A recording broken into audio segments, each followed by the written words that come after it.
Message is being broadcast by the Department of Defense of the Republic. At 2 a.m. Eastern Standard Time, multiple unidentified objects were confirmed to have entered Earth's atmosphere. Discovery Houston, 20 seconds to LOS speed risk. Roger, nice to be in orbit. The first message that comes to you is you are a divine being. You matter. You count.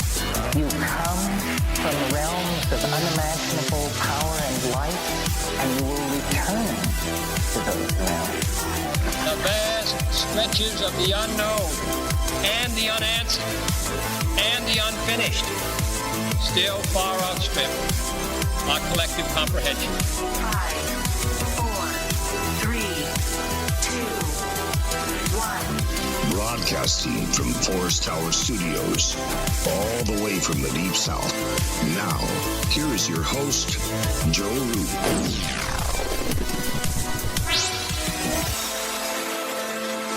Broadcasting from a shack on a hill in the mossy creek bottoms of Cane Creek, Arkansas. This is Lighting the Void. Welcome back. Hope you had a great weekend. I'm your host, Joe Root. It is Monday night, January the 13th on into the 14th. And tonight our guest authors, Trish and Rob MacGregor, are here with us. And they wrote quite a ton of books. So we're going to talk about everything from synchronicities to alien life, abductions, as well as some of the things that happen in our universe that we're not aware of. How can we speak with spirit, look into the future, and a little bit about their story. So that's coming up here in just a moment. I want to give a shout out to all of our sponsors at getthetea.com, also ancientlifeoil.com, and Metaphorical Archaeology. And Metaphorical Archaeology is one of our new sponsors, and it's a fantastic thing. I don't think anybody else is doing it, but there is quite a few people out there that have had some trauma from paranormal activities, things of that nature. And so Barbara is willing to help for free through EFT if you give them a call at 214-995-3754. And now this is like if you've had a paranormal experience or maybe an encounter or something that has really jarred you. And, you know, it's not that easy to talk to people about those kinds of things because, well, you know, you get judged for it, right? So we are working together with Metaphorical Archaeology. So if you give them a call, again, it's 214-995-3754. She can help you out, and it's very discreet and it's very helpful. So yeah, head over there, give them a call. Also, check out ufoseekers.com, backed and supported by the Fringe FM. And you got to keep a journalistic approach to this subject matter to keep it alive, in my opinion. And it will stay alive as long as folks like Tim and Tracy are doing their work over at UFO Seekers. You can check out their new videos at youtube.com/UFO Seekers. And if you've had a sighting, give them a call at 661-UFO-7889. I want to thank everybody for coming on to the show last week. And it was really, we're just getting things back together. So we're like updating the station here. We're going to be updating the studio. So a lot's going on. So you might be hearing replays and weird stuff, but just bear with us. We're getting through it all. No one said it was easy, but once it's done, it'll be done. And I really appreciate you guys' patience, as well as all the messages that I've been receiving from you on Facebook and such. I'll be giving some shout outs to you guys later. Some really interesting stories too that I want to share with some of you. But what we need to do right now is bring on our guest, which the MacGregors are here, and they've been professional writers for more than 30 years. They've mined numerous synchronicities and have fruitfully used the knowledge derived from them.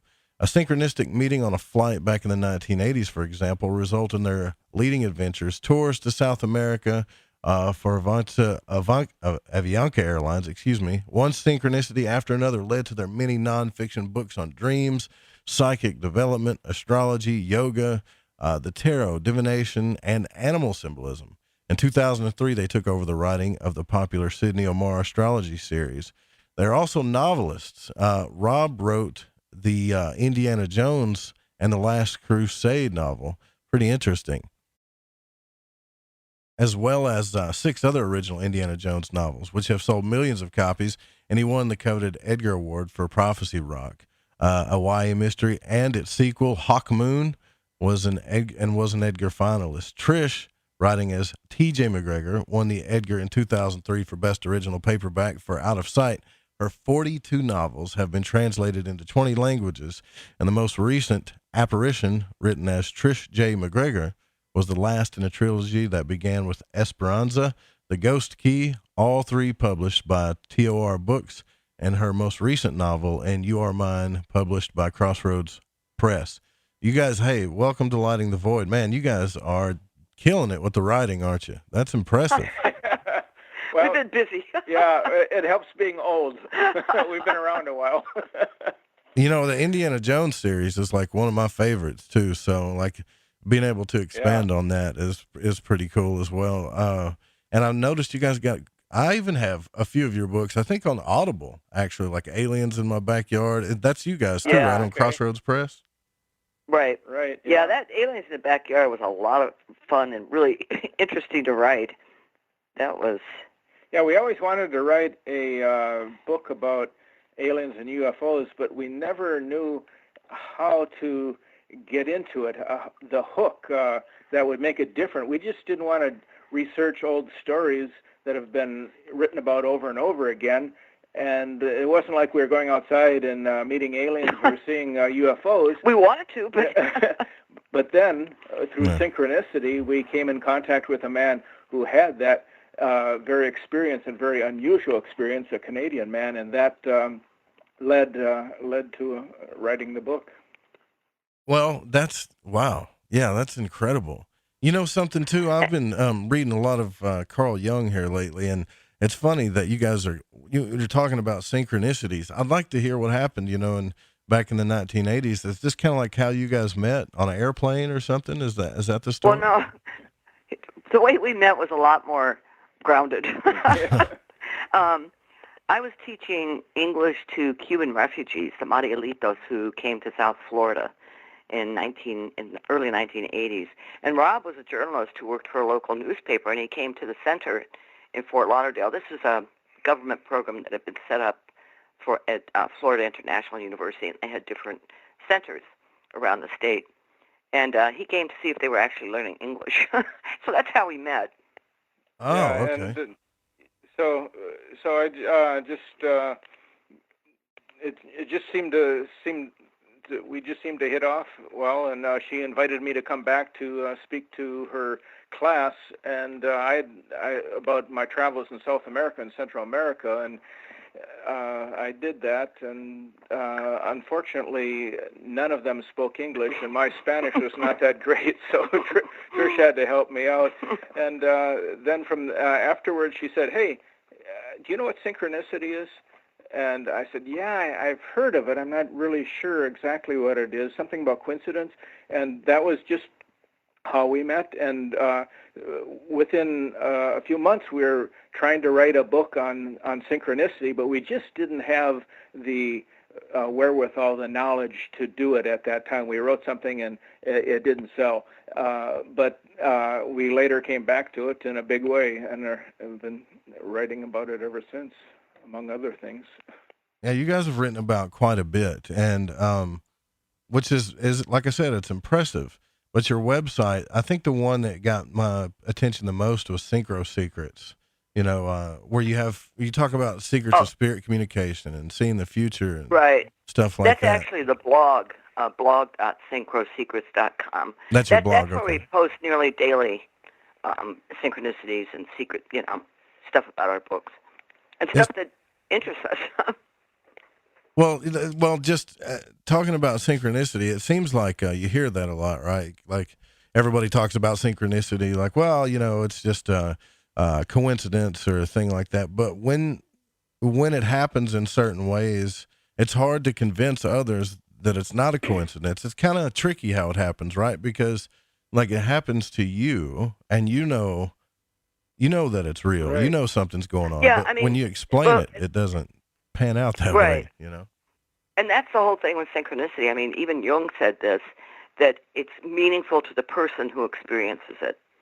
And it may be, now there are some types of synchronicities that we consider global synchronicities, where usually where there's a lot of mass media attention on certain events like, Parkland or Sandy Hook, that kind of thing. And there usually are synchronicities associated with those. But for the most part, don't you think, Rob, there are personal synchronicities? Yeah, and sometimes we hear people tell us a synchronicity or a meaningful experience that is very meaningful to them, but it just, it doesn't really mean that much to us, But then there are others that are very dramatic and stand out, and so it all depends. I mean, one of our most unusual ones was when we were on a trip to Venezuela. It was at we were just leaving the country, and we were checking out our baggage, and this was in the days before TSA. Right. Well, yeah. no, we were in Caracas at the time, heading home, and what happened is that at the time there was a lot of drug trafficking coming from Colombia through Venezuela, and so the Venezuelans were very much on guard, watching for people passing through. Suspicious-looking people. Right, yeah. And so we opened our baggage, and they went through it, and there was a man behind us, though, a tall man wearing a three-piece suit, and he had a briefcase. And he was right in front of us, so we had a good view of him.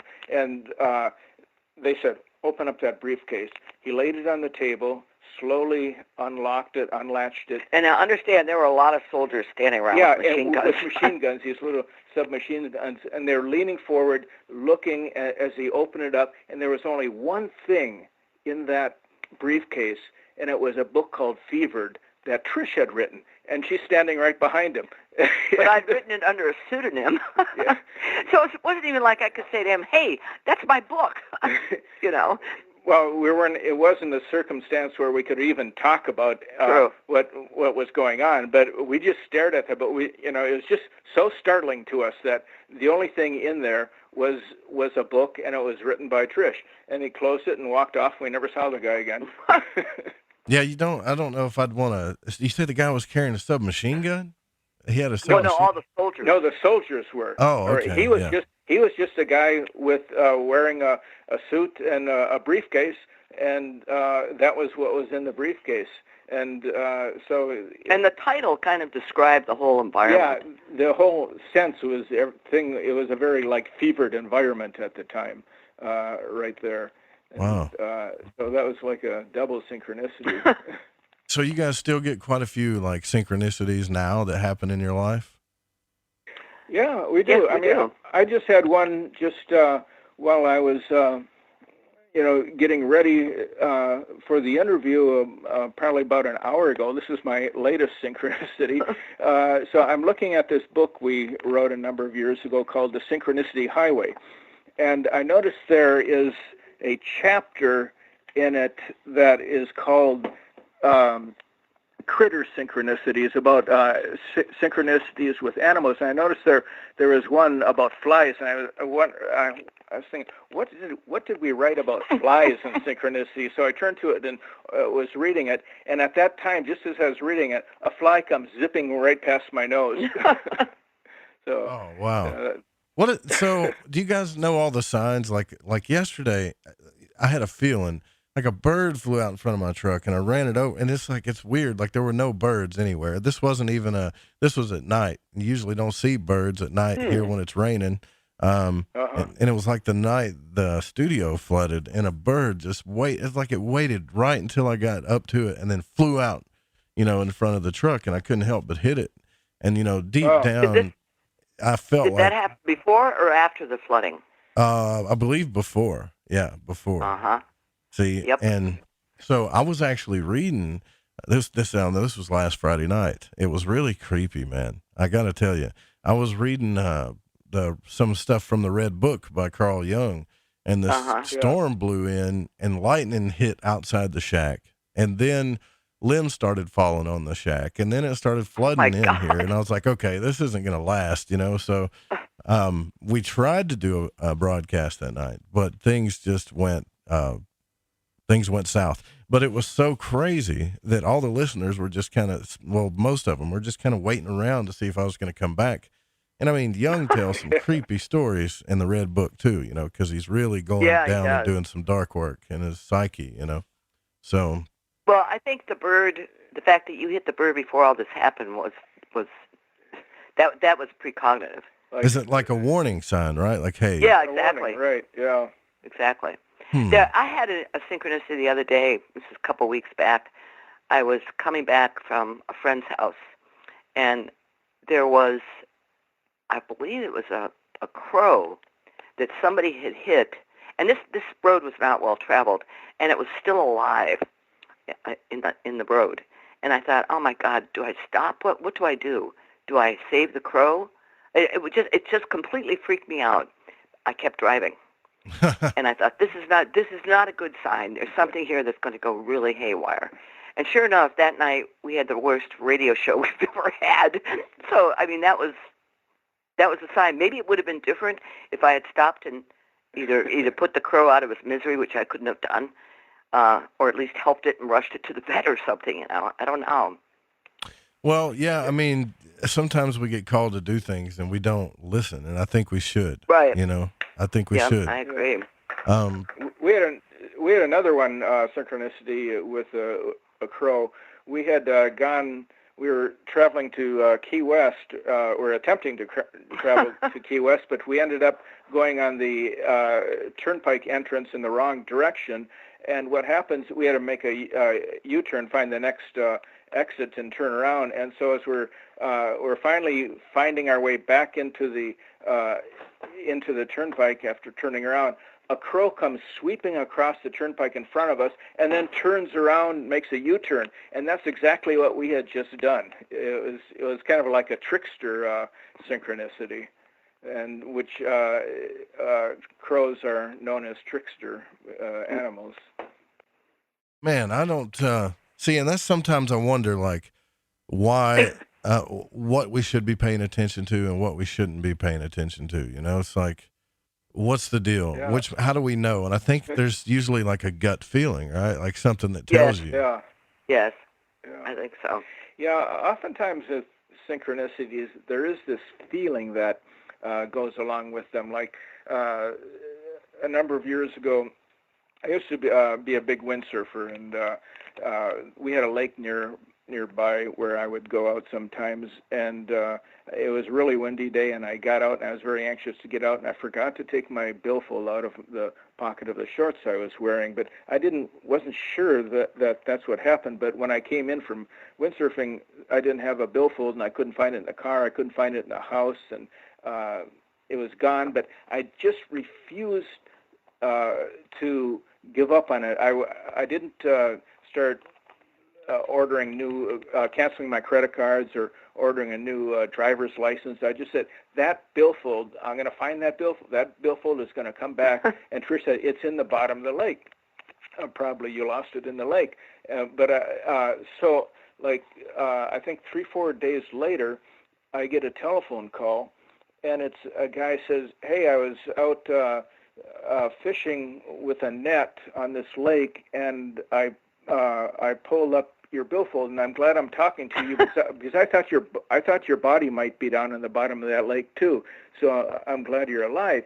And so he gave me his address, and so I went over to get it, pick it up from him. And he's an Indian guy from India, and he was having a big party, and everybody in the house and the garage were all Indians. I think his name was Ram, and I was looking for him, and there was like 3 Rams walking through. It was just a very unusual circumstance walking around. Finally found the guy, and I look at him and say, hey, I just met you a couple of weeks ago. You came to the house, a lawn service. You own a lawn service, right? And he said, yeah. And then he finds my billfold in the bottom of the lake. But it was just that feeling, that certainty I had that I was going to be able to get that that billfold back, and it came in a very unusual way. Yeah. So is it a matter of, you hear people say, like Alan Watts used to say this all the time, and he used to say, trust the universe, right? Like really learn to trust it, and I think it's easy to do that when things aren't so important, but when things are really important to us, I find that it gets a little hard to trust the universe sometimes, Sometimes it does. But I think so too. But if you have if you experience a coincidence and you have that gut feeling, then it's probably going to be a synchronicity. But the other thing is, let's say you have an impulse to take a different route to work or to do something out of your normal routine. Why is the impulse there? Well, sometimes the impulse is what pushes you to experience a synchronicity. that is a good question. But yeah, so do you think we manifest them, or is it really? That's another thing too. I ask myself, like, did I manifest this thing to happen, and it's talking back to me? Well, what I think it is, theoretical physicist, the quantum physicist. Oh gosh, I just had a David Bohm. He believes that there are two types of phenomena. Okay, in terms of the underlying reality that we don't see, but that encompasses time, space, and everything else. And then that's the enfolded order. And then the explicate order is the daily stuff that we do see, that we're conscious of. And what I think is that synchronicity is the border between the two. Yeah, there's underlying reality and the everyday reality. The underlying reality where all time exists, where it's... How do you explain it, Trish? Well, when you have a synchronicity, what you're really seeing is what's coming up from that underlying reality. It's our most accessible doorway into other types of realities. And our everyday reality is like birth from that underlying reality. So. I don't think we explained that very well. Interesting. So, it's not easy to explain. Yeah. So this is the same. Exists right on the border between those two realities. So when we have a synchronicity, we're getting a peek into this underlying reality. Yeah. Right. Okay. Now this is the same problem that I run into as a show host. I can't figure out how to explain certain things sometimes, Right, yeah. If I get into a monologue, I find myself rambling, trying to explain it, and then I sound crazy after I know for a fact something happened, like something definitely happened there. So, now, Rob. Yeah, I mean, sometimes it's easier to write about this stuff and to read about it than it is to talk about it. Yeah, for sure. It's definitely easier. And Rob, now you were actually going to get into archaeology before you started writing. Am I correct about that? Right. Yeah. When I went to college, my plan was to be be an archaeologist. In fact, when I was in ninth grade, we had to do these career papers and give a talk about what we wanted to do in our lives. And I selected archaeology. I think I was the only one in the school who picked archaeology. And so I got to college. I started taking anthropology classes, but then I started realizing, thinking more about it and finding out more about it, that there's only so many, there's not too many archaeologists in the world, and I would have to go into get a PhD really to get into it. And meanwhile, I had started taking journalism classes, and I realized that right out of college with a bachelor's degree, I could get a job as a journalist, and I liked writing, and so that's what I did. I majored in journalism and got a job right out of college. But what I would do, though, I still had an interest in archaeology, so I would work for about a year and a half, save up my money, and then I would take trips to Mexico, Central America, South America, to Europe, North and Africa. Not just 2-week trips. Yeah, long trips sometimes until my money ran out. And I'd always end up at the ruins, at the the sites of past civilizations, and because it always interested me. So what I was doing really was doing a lot of research for something that would come in the future, which was the Indiana Jones series that I would be writing. Because at the time when I got that opportunity, first was writing. They gave me the script for the Last Crusade, and so it was like a 112-page script for the movie. This is before the movie came out, and so I had to expand it to like a 300-page novel. So I had to write about over 325, 330 pages, and so I had to expand on the story in order to turn the script into a novel, because a lot of the script is actually camera directions. And so when I saw the movie, I was a little bit disappointed, because not only had Spielberg what Spielberg did is took that 112 pages script and reduced it more, and what I was doing was expanding it, and so it was like it went by really fast, and I was kind of disappointed because there were so many scenes that weren't there, and I was thinking, well, I wrote those scenes; those are not ever going to be in the movie, and so the book ended up on the New York Times bestseller list, and George Lucas asked if I would like to write a series of Indiana Jones novels that we talked about it, and he said, why not do it in the 1920s before he becomes before the movies and after he becomes an archaeologist. So I took it right after he graduates from college as an archaeologist and goes out on his career. So I cover the whole 1920s before the movies, and so that was a great experience. But I had to write these novels every 4 months. So I would finish one, and I had to start writing the next day on the next one. And India, of course, travels all over the world. And back in those days, there was no internet, no Google, and so I had to do the research at the time. And fortunately, I had traveled a lot in these places, so I wrote about places that I had been. So that was a synchronicity in itself, a long distance, or not usually synchronicities happen right at the same time. These, not always. Yeah, two similar events coming together, but sometimes it's over. This one was over a long period of time where it came together.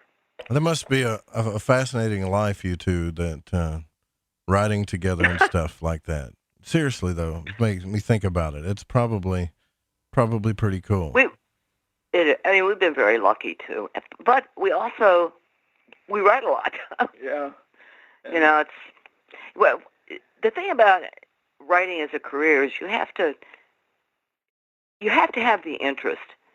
A lot of people say, I want to write a book, but where should I start? Well, my answer to that is start with your blank page and figure out what you want to put on it, Yeah, everybody keeps telling me you should write a book on all your out-of-body experiences and your attempts and stuff. And I've actually tried that, so I sat in front of the computer and Well, especially when you're writing about something like that, that's tough. Yeah. Where do I start? Right. Yeah. So that's what a lot of people want to know. Start out of body. Start out of body, right on. Well, listen, we're actually at our first break already, and we're going to ask you guys some more questions, too. And if you guys want to call in, you're welcome. It's 1-800-588-0335. You can also chime in on the Fringe FM chat. We'll be right back with Rob and Trish MacGregor. Stay with us.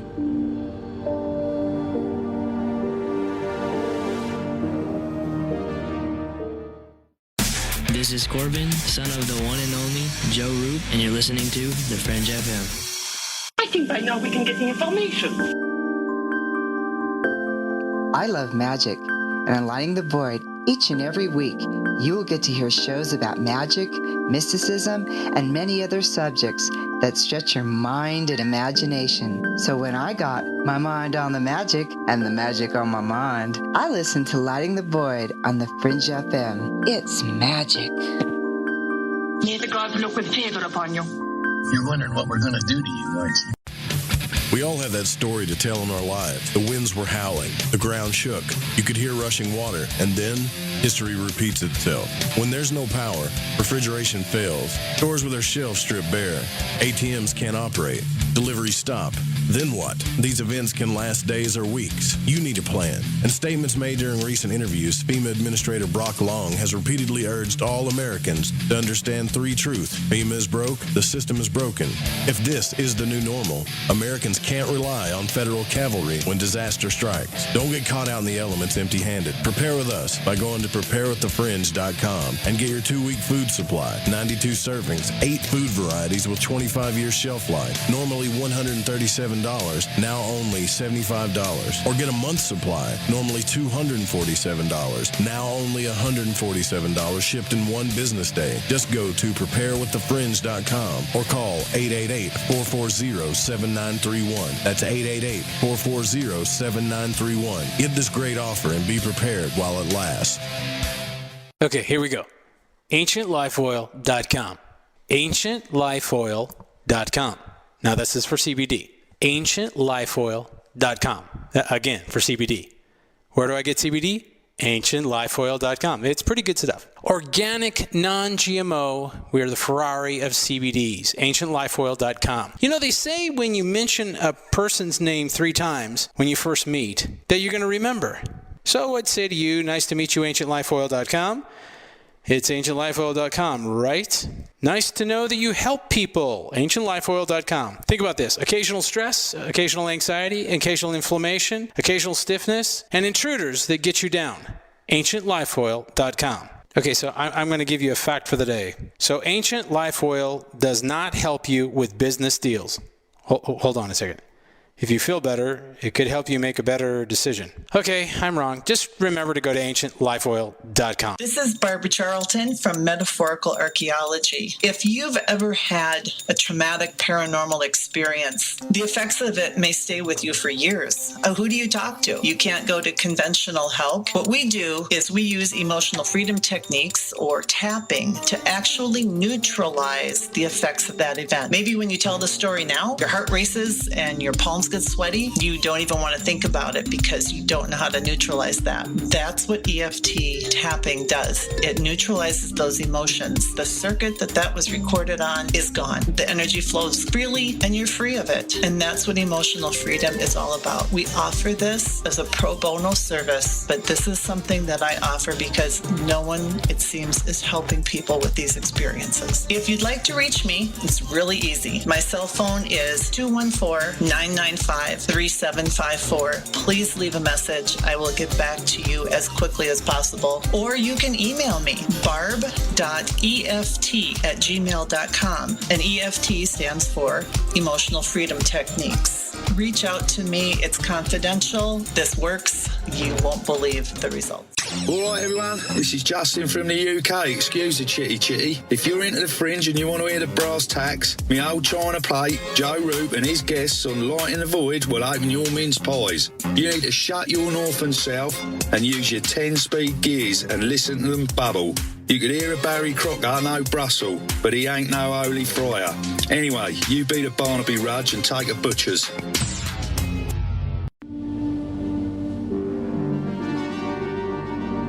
You're listening to Lighting the Void. The call-in number is 1-800-588-0335. If you would like to text, you can text in at 501-777-5631.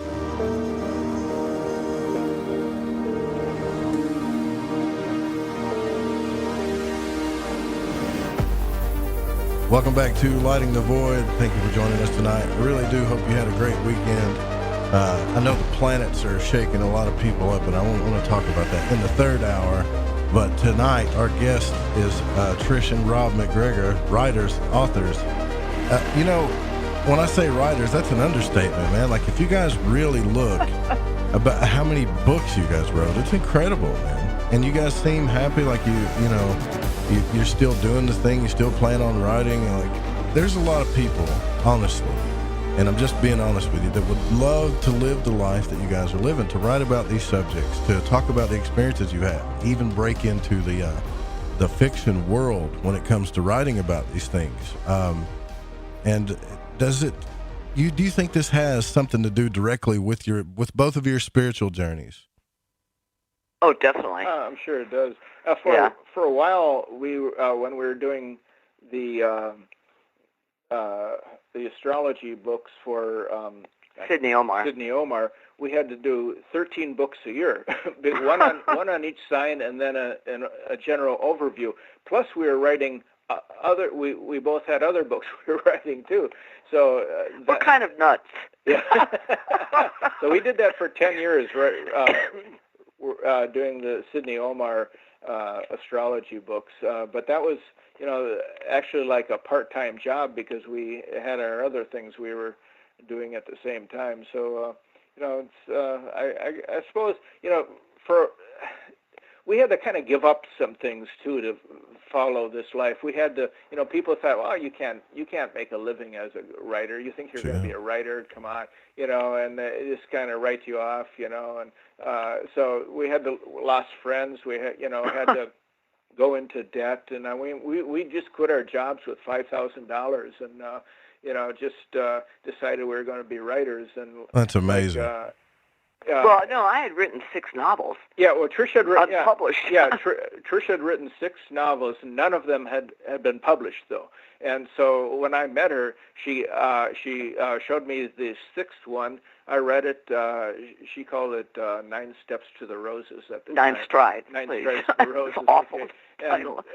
And I suggested some revisions on it. I thought it could be a little tighter and a little different approach on a couple areas, and she rewrote it, and that turned out to that was the 24th revision. Yeah, she got 23 rejections on it, and the 24th one came through, and she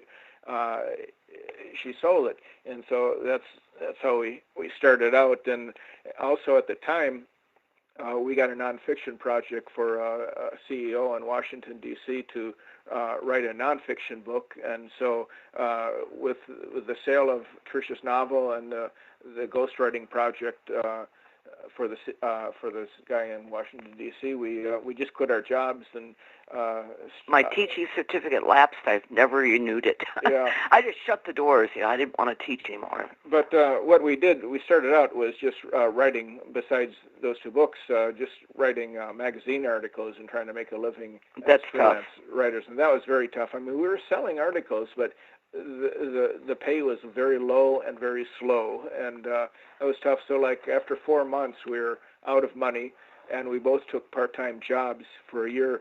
And that was when you sold your novel. After we had quit. Oh, that's right. Yeah, we had quit before selling the novel and getting that other book. So we'd taken these part-time jobs. We were just trying to make it as freelance writers. We both hated our jobs. I mean, I worked as a newspaper reporter, but I had this terrible editor who had made everything very difficult and just miserable for everybody. And so I was very willing to, go off as a freelance writer. So we had this money saved, and we both quit our jobs. And but our break was when we got an assignment from Omni magazine. Do you remember that? That helped us along with the freelance magazine. Now that was Omni. Was that your break from having to work for like part time? Yeah, pretty much, because they paid well. They paid $1 a word, and they assigned us to write for what was the Red Pages, which was all about the stuff that interested us, UFOs, the paranormal. Right. The Red Pages in the middle of Omni magazine, which is a science magazine, but it was open to a lot of things. They had some short stories in there, and they had this section called Antimatter. So we became writers of... and that's how we met Betty Hill and Bud Hopkins and some of the other people in the field. Right. So, wow. See, that was our break. To me, then you two have definitely been living a spirit called life, right? I mean, you've been listening to what your spirit's telling you. But here's what I want to find out, okay? Because I've got listeners, that tell me about this stuff. I've got friends that tell me about this stuff, close people to me that tell me about these things.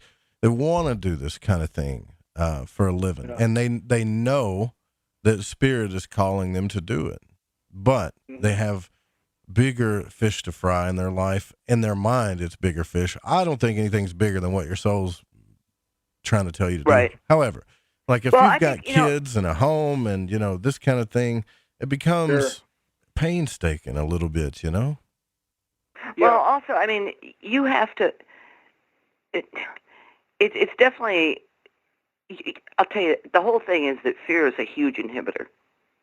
It's the fear of, oh my God, am I going to be able to do this? What's going to happen if I can't do this? Will I lose my home? It's everything that goes through your head at 4 o'clock in the morning. Yeah, but at the time we didn't have our daughter, and we had very low cost of living at the time, and so we were able to get by,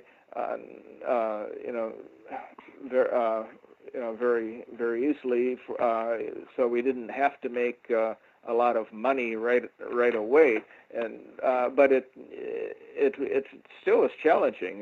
You have to really believe in yourself and really feel that this is what you want to do, and because if you don't, nobody else is going to believe in you either. Right. So yeah, that's exactly what I think too. Like, fear is a thing that drives us to not do the things that, it directly keeps us from doing what we love, I think, or experiencing love to begin with, and you guys wrote about sensing the future, secrets of spirit communication, aliens and ghosts, synchronicities, beyond strange. And it's like, you're just, writing one thing after the other. And I wonder sometimes too, this is just a personal question of mine to you.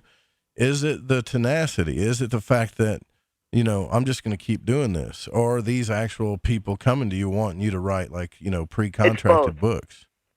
It's both. Yeah, and we need to make a living too. I mean, we don't have any pension. We just have to keep writing, and Well, what would we do if we retired? I'd still be writing. Yeah, we'd still What be does that writing. mean? I don't even know what that means. Yeah, and the publishing industry has changed a lot in the last couple decades and 10, 15 years with the digital world, and so it's not as easy in a lot of ways. In some ways, it's a lot easier because of Google and Amazon but anybody can write a book basically and get self-published now. But getting advances and making a living is still a challenge. Unless you can figure out how to make social media work for you. Yeah, well, I still haven't figured that one out. God knows. Social media is I was reading something about how this, the kids have been born since 2000, who are like the oldest are 19, 20 years old now. These people have really figured out social media. I mean, they've been born with that technology right at their fingertips. And right now we've got Instagram stars that are 11 years old. We have TikTok stars that are 16. And making $1 million. Yeah. So, I mean, they have an advantage over those of us who are older. Well, so you probably know more about TikTok than I do. Kids, man. I get this from my daughter.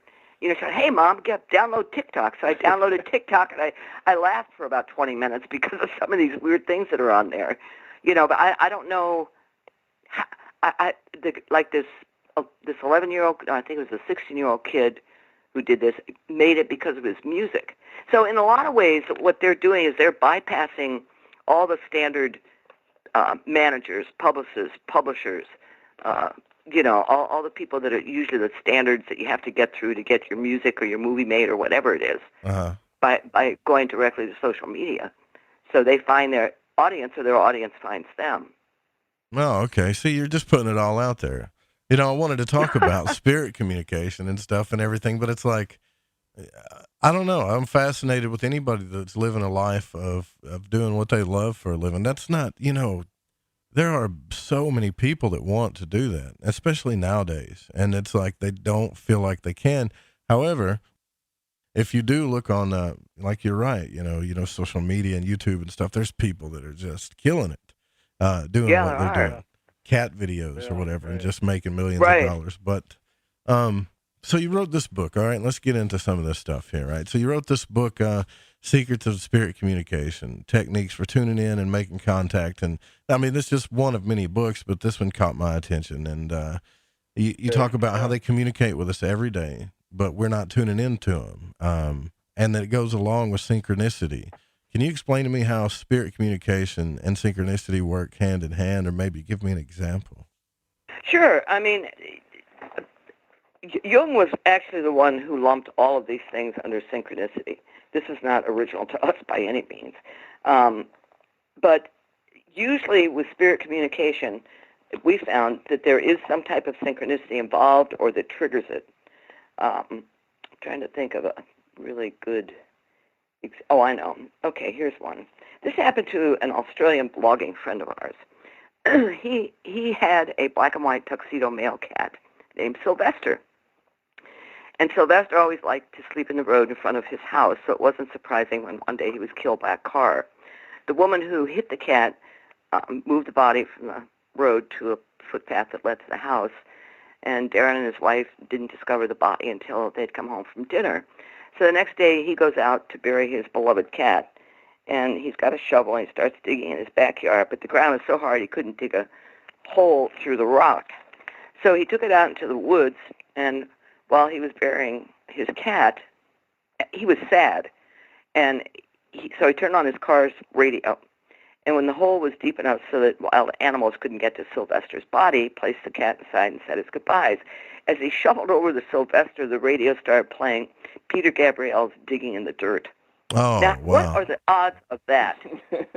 I mean, that's a synchronicity. And it's also, I think, spirit contact from the cat. You know we what? just have so many stories about different synchronicities related to spirit contact, and really the synchronicity is the language of the dead.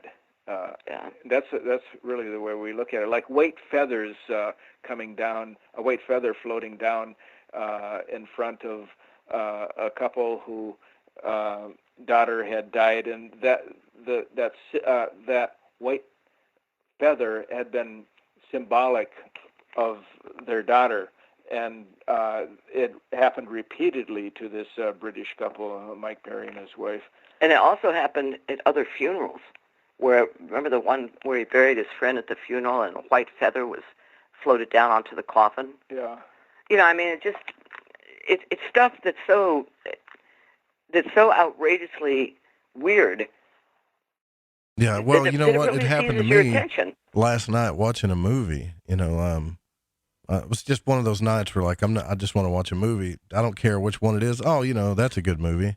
And this movie is like answering the biggest questions that are on my heart, like the biggest questions, just one after the other, one after the other, one after the other. And I'm like, and you know what? It didn't hit me until till the end of the movie, till you hear like a monologue or an actor do their scene or whatever they're supposed to say. And it's like, oh, why am I not listening? It's like spirit's trying to talk to you the whole time.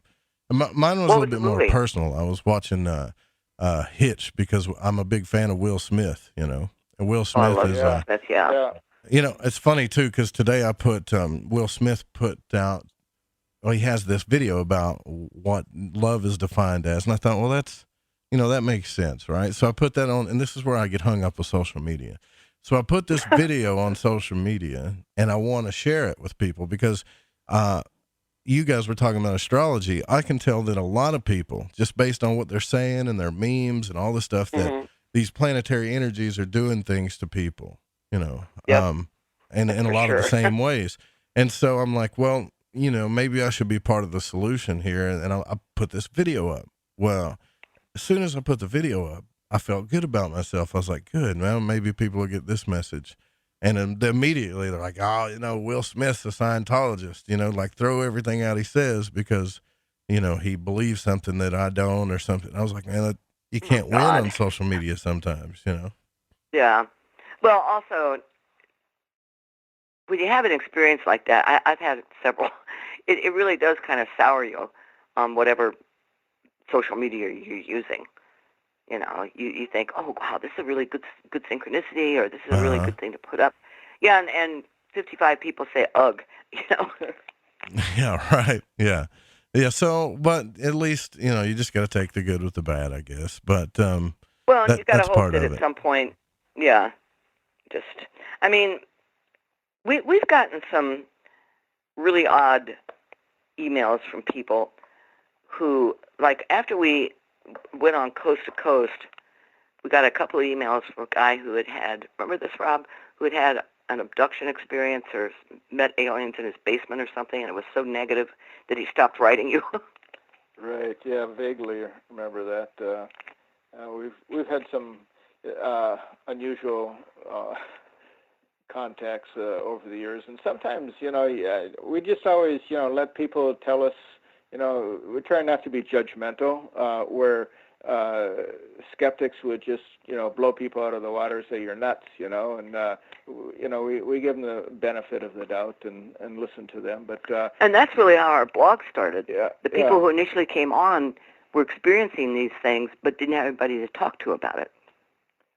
Yeah. And a lot of times it's just people who are very rational people and who have these experiences. But when Trish and I first met, that's the way we were. I mean, I was having these experiences, she was having experiences, and having this, not only that, but an interest in this area. It just seemed natural to be interested in mysteries of the unknown, the paranormal. But all the people surrounding us in our lives, and mine and hers, had no interest. And we were both... We were like the outliers. Yeah, and we were both reading these Seth books, too, by really? Jane Roberts. Yeah. And we knew nobody else had any interest in these books or even knew about them. And so when we met each other, that was a synchronicity that surprised us, that we both had been reading. It was a real commonality. Yeah. Are you talking about Seth Speaks? Is that what you're talking about? Yes. Right.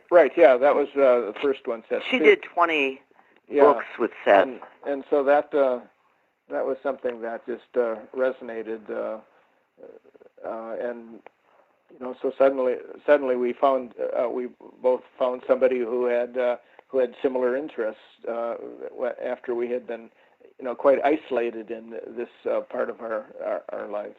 Now that whole Seth Speaks thing, that was kind of creepy, wasn't it? But whatever was coming through, what was the name of the woman that Seth was speaking through? Jane Roberts. That's right. And you can actually see some of them on YouTube. Can you imagine the kind of life that she had to live?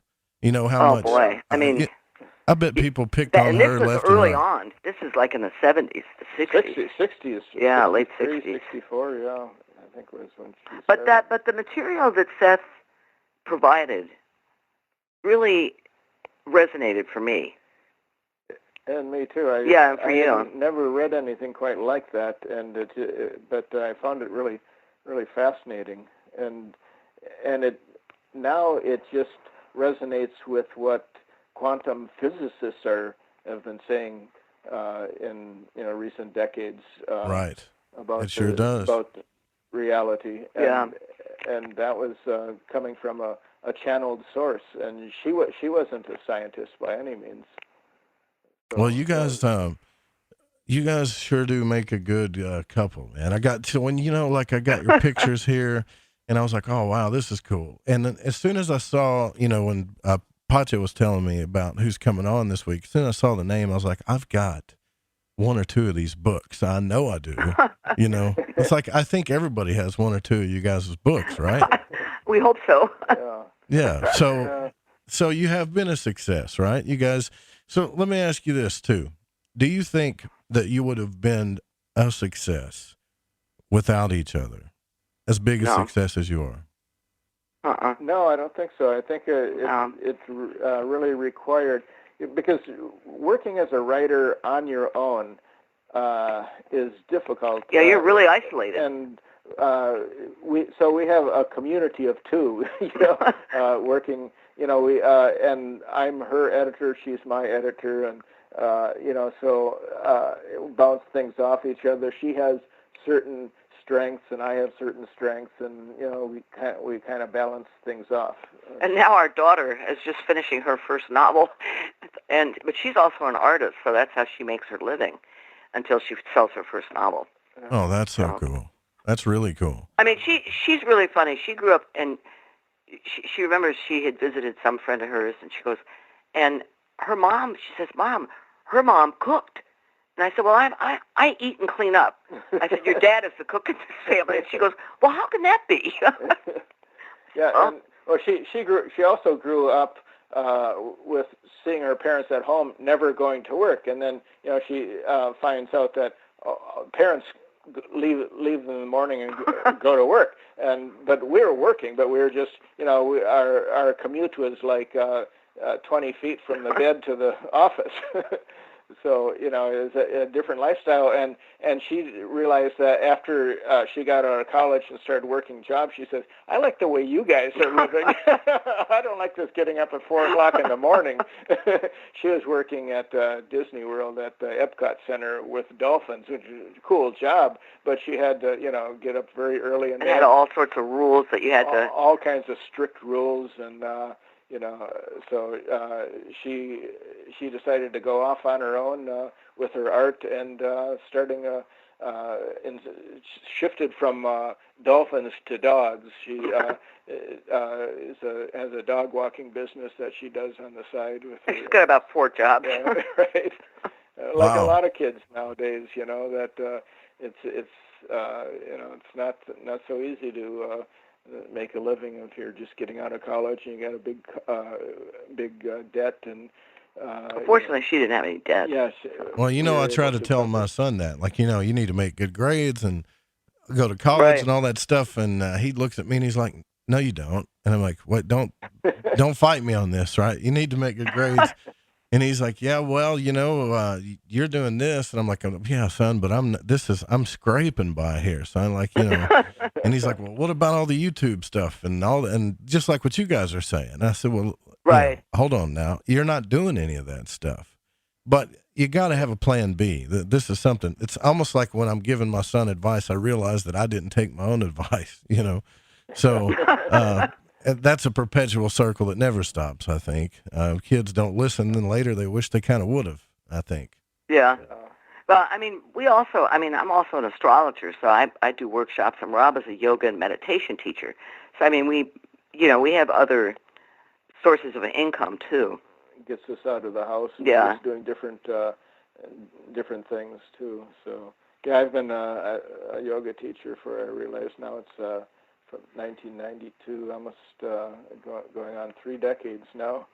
I'm doing that. Wow. And then in the last 10 years, I just started teaching meditation workshops. It's been very interesting. Well, wow. Okay. So you two got a lot going on. I'll tell you what, this is what we're going to do, because we've really delved into your life, which I think is really cool, because it's the first time you've been on the show. But what I want to talk about when we come back are some of the things that happened to you, like some of these mystical things that happen to you, that some of the same things that happen to us in our lives. And if we just listen, we can see where we're supposed to go. We're here with Rob and Trish MacGregor, authors, and more, actually, much more than just writers. We'll be right back.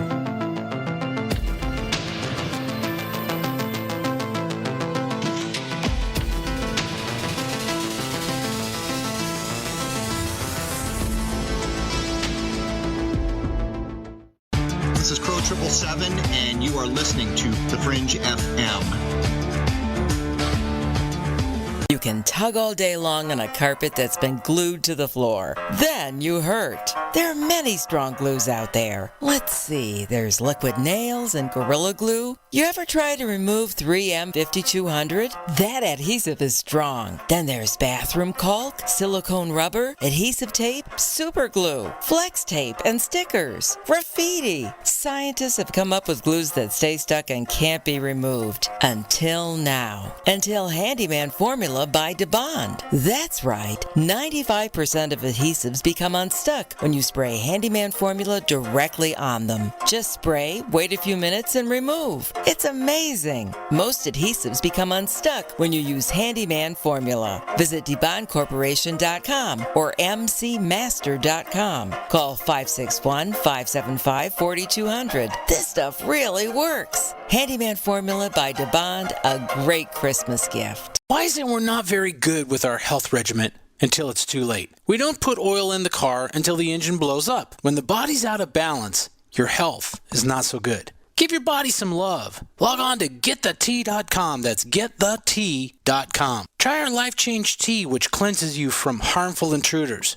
A clean colon is one of the ways to bring the body in balance. We also carry organic supplements to help you get where you need to go. So do your body a favor. Log on to getthetea.com. That's getthetea.com. You can even visit our sales page to save some dough. Does anybody call money dough anymore? Anyway, if you're looking for short, helpful health tips, go to YouTube and punch in Health Matters Now. That's Health Matters Now. So, log on to getthetea.com, shop, get balanced, then learn some cool tips at Health Matters Now. You'll be glad you did. That's getthetea.com.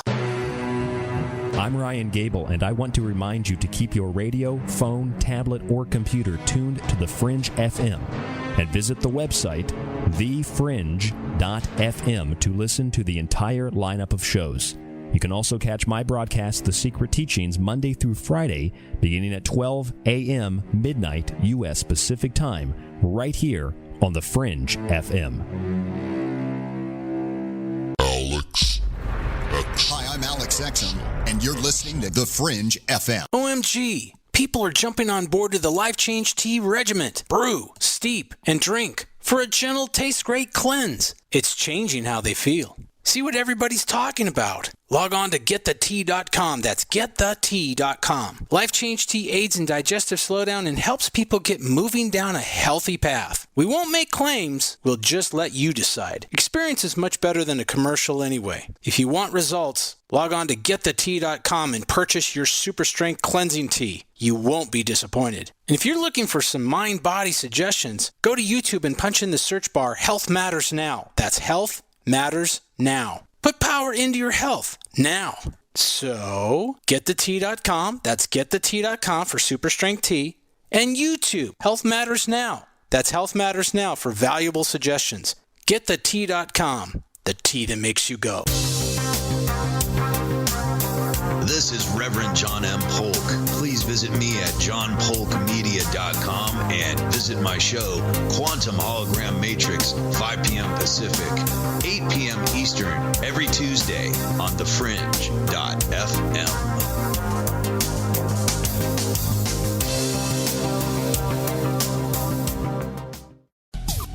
Hey, Fringe FM listeners, did you know that when you're on the road with limited data or no Wi-Fi available, you can still listen to every minute of the Fringe FM by calling 701-719-3971. No smartphone app or internet needed. Saves your data plan and no extra cost if you have unlimited minutes. Call 701-719-3971. That's 701-719-3971. Listen to the Fringe FM on any phone, anytime, anywhere. Hola, Fringe listeners. This is Dave Cruz of Beyond the Strange, and you're listening to The Fringe FM. You're listening to Lighting the Void. The call-in number is 1-800-588-0335. Rob and Trish MacGregor are our guests tonight. It's been a cool conversation so far, learning all about them tonight. And tomorrow night, we're going to have Gregory Little on. We're going to be talking about America's history and the giants. So here's the thing. Now that we've gotten to know you guys for the first time here on the show, we've already established that I'm impressed with your life. It seems like you're very happy. You write. You do many more things, astrology, yoga. Between the two of you, you do a lot of things. So what are some of the things that have happened to you spiritually, or let's just say any type of mystical or paranormal events that have happened to you in your lives that have led you on this path? You can start at the beginning, or you can tell us about something recent. Doesn't matter. Yeah, we've got a couple experiences with spirit or ghost experiences. One positive and one real scary one. And so the scary one It was in a little town called Casadega, Florida. It's a spiritualist community. There's only a couple hundred people live in this little town, but there's people come in there for readings with the mediums every weekend, and sometimes some during the week too. And we happened to go there I think it was a February. Whatever it was Bike Week in Daytona. Yeah, it was Bike Week in Daytona. So people were, and this is not too far. This is like 50 miles from Daytona, and so there's a lot of activity in Daytona Beach, and there was nobody at this hotel. There's old Mediterranean hotel in this town, built in the early 20s. And it's a spooky hotel that has ghosts, and we had been told that, we had heard about that, but so we were the only ones in this hotel. And our daughter was a baby. Yeah, she was just less than a year old, I think, and so we were on the second floor at the end of the hall, and it was about 1 o'clock. We were both reading in bed when we hear this clomping sound, heavy footsteps coming down the hall. And first up the stairs. First up the stairs, and then down the hall, and wonder, what is this? And it sounded like somebody in work boots. Yeah, just real heavy, just thundering the steps coming right down the hall. Now, what time was it again? Did you say it was? This is like 1 o'clock in the morning. Okay. And it might have been a little earlier, like maybe around midnight. Yeah, but it was late. Yeah. So, as the steps came closer and closer, we both freaked out. There was just. I mean, we are people who are not frightened of ghosts, and had encounters, but this one. This is like an energetic thing you could feel, and it was dark. And so it felt like a negative energy, kind of, maybe. Yeah, it was very negative, and it stopped right in front of our door, and there was no way I was going to open What we did is we pushed the dresser in front of the door. Yeah, as if that would help. We actually pushed the dresser in front of the door because the handle jiggled on the door, and I went over and grabbed Megan and was looking for a fire escape to get out of there. This was just the most horrendous negative feeling that was coming from whatever it was out there, and so we pushed the dresser in front of the door, and then finally it clomped on down. Now, did you see the handle jiggle? Did you see it? Yes. Yes, it jiggled, and it was loud because it was an old handle. So it was strange, and so we talked to the clerk there in the morning, and he said, "Oh yeah, there's ghosts, but they're friendly ghosts. We said, "No, they're not. This was not friendly. This one was not friendly. That came at us." And since nobody else was in the hotel, it wasn't like we could say to any other guest, "Hey, did you hear that?" Now, Rob, you didn't do the big manly thing and say, "I'll go outside, honey, and check it out." No, right? There was no way I was going to, because I didn't want that energy to come. That would be, opening that door would be inviting whatever was out there in, and there was no way that I was going to do that, especially with our baby daughter in the room too. So that was an experience that was. It's our only negative one. Yeah, terrifying. But then we had another one that was totally different. That we were in the Dominican Republic. We had gone there because Megan was older then, and she and I were both windsurfers, and it was kind of a windsurfing vacation. And so we picked out this hotel that was looked really nice. On the internet. On the internet. It was right on the ocean. And it looked like it had this nice garden in the middle, and then the beach and the ocean. So when we arrived there, this area in the center was a cemetery. it turned out to be a cemetery, and so our room just we had a balcony overlooking the cemetery, and so. one day, I think our second or third day, we noticed that the gate to the cemetery was open. So we decided it had been locked. We decided to walk in there, and we walked in, and for some reason, the first thing we saw, we figured this was some kind of ancient cemetery, but it didn't turn out that way, because the first thing we came to was a windsurfer who had died there, and his 4 months earlier. Yeah, just 4 months earlier, and half of his board was cut off, and that was his gravestone. Was the grave marker was his windsurfing board, and so I leaned down and picked up a rock and put it in my pocket for some reason, and then the grave digger came along, and he was motioning us. He wanted to show us something. And what he wanted to show us, that this area is, the sand keeps coming in and it gets higher and higher. So there's actually another cemetery underneath this cemetery, and he was digging a grave, and he came upon one of the old coffins from below. He wanted to show us, and we said, "No, that's okay. I'm good, right? Don't need to see it." Yeah, we're good. We're good. And so we left. But now, by this time, our daughter is freaking out. She says, "I don't want to be looking at this cemetery." She didn't like it at all that we had a hotel room on the edge of a cemetery.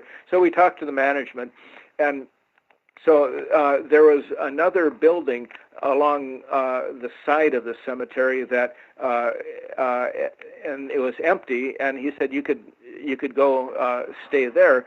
And so we were the only ones in that building. And so now our porch looked right out on the ocean, which was great. But the front door, the door to get into the apartment, was actually closer to the cemetery than we had been before. But so anyhow, our first night there, we go to bed. It was 10:30 or so, 11 o'clock. And it was a suite. There was our bedroom was at the front, and the living room, then Megan's bedroom. Megan was in the back, and we were kind of tired.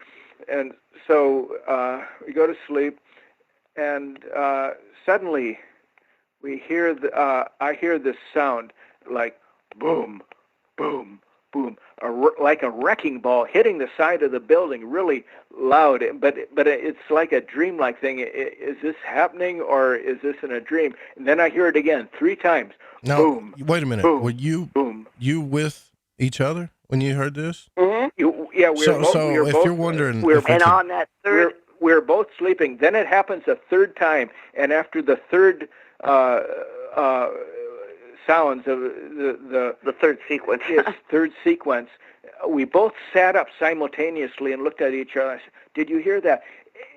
But it was a feeling that it was very energizing feeling. It felt we were just we knew that it was spirit contact, that there was no wrecking ball hitting the side of the building. And then the television came on. We hadn't even been watching television, and our daughter's in the back, and she sleeps through all of this. She doesn't hear any of this.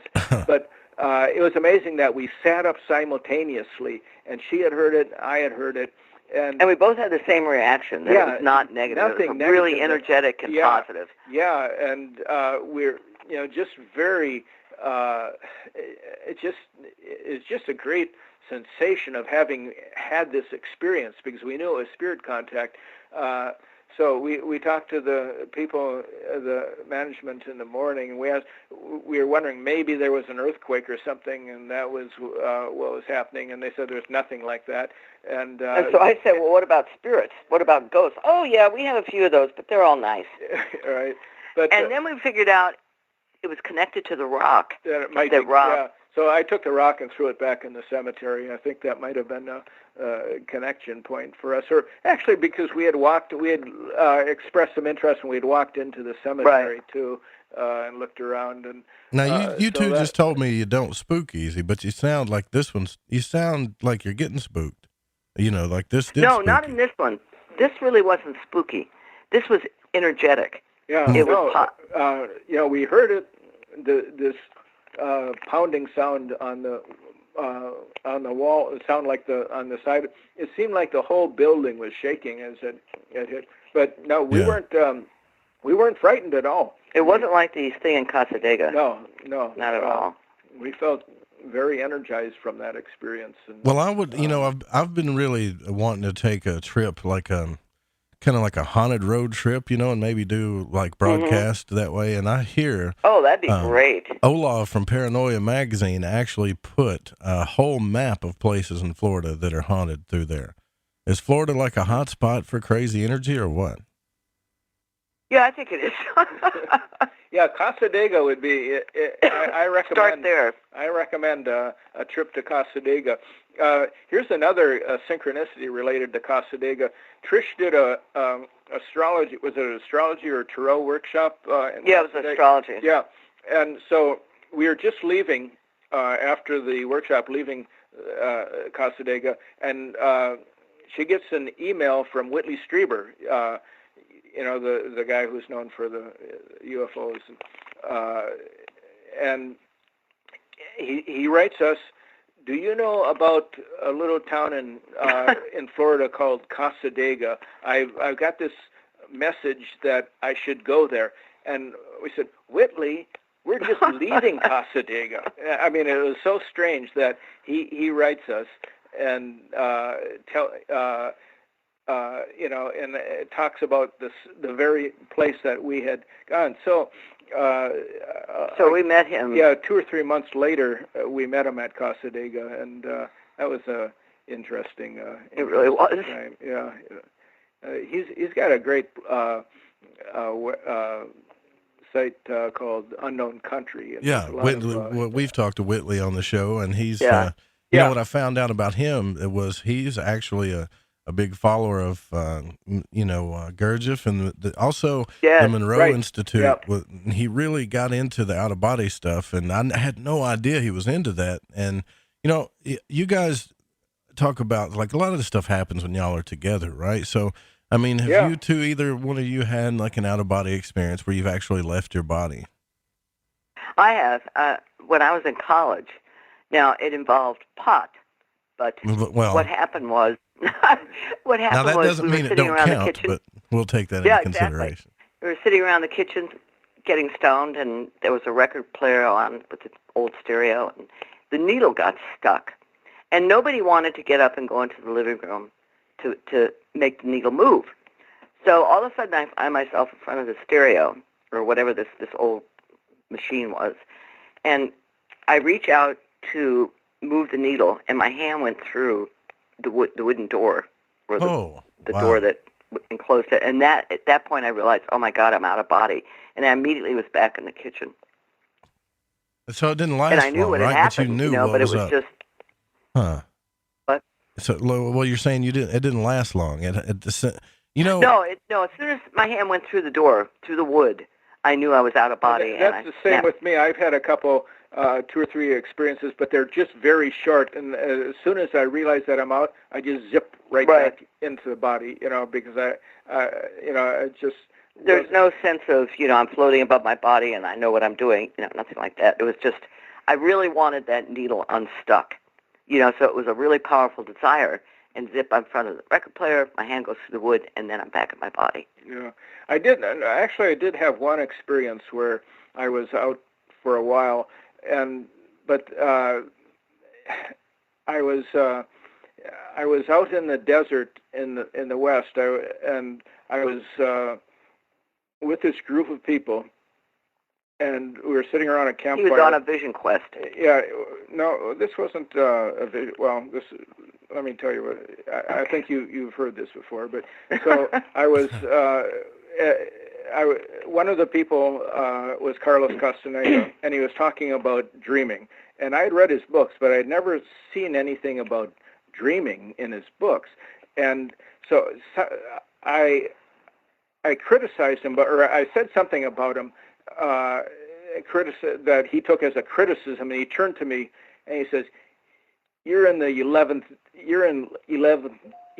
dimension kindergarten. You're out of here. 11th dimension kindergarten. Do you remember what you said?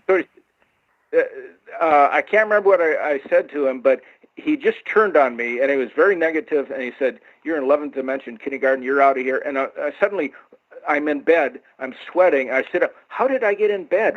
I was in the desert. I was very for a while. I was very confused about what I was doing there. And then I realized, well, this was just a dream.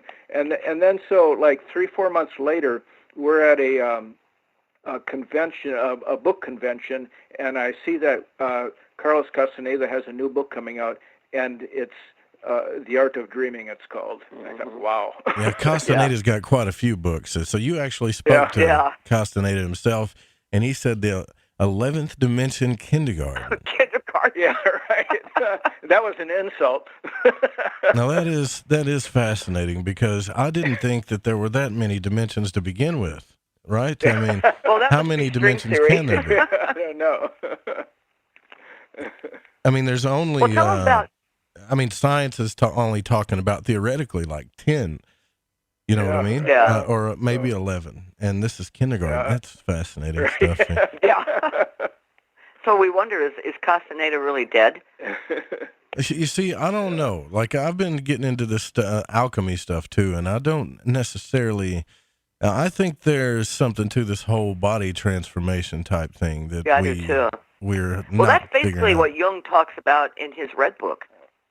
Right. Yeah. See, and I've watched these guys that run all these different societies, like the Hermetic Society, like Mark Stavish, and then some of these guys that run Rosicrucian societies. That they go at each other about alchemy, because they're not really they don't agree on everything. They don't agree about the Philosopher's Stone. Is it physical? Is it metaphorical? I mean, this is like the biggest secret on the planet. And then there's other people that talk about how it has to do with love and sexuality, and then that's all hush hush, and it's like, well, I'm gonna figure this out if it kills me, because I'm like Curious George when it comes to this stuff.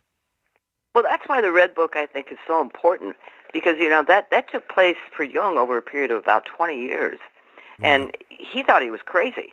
Right. But really, what it was, as he admits later, it was his confrontation with his own unconscious.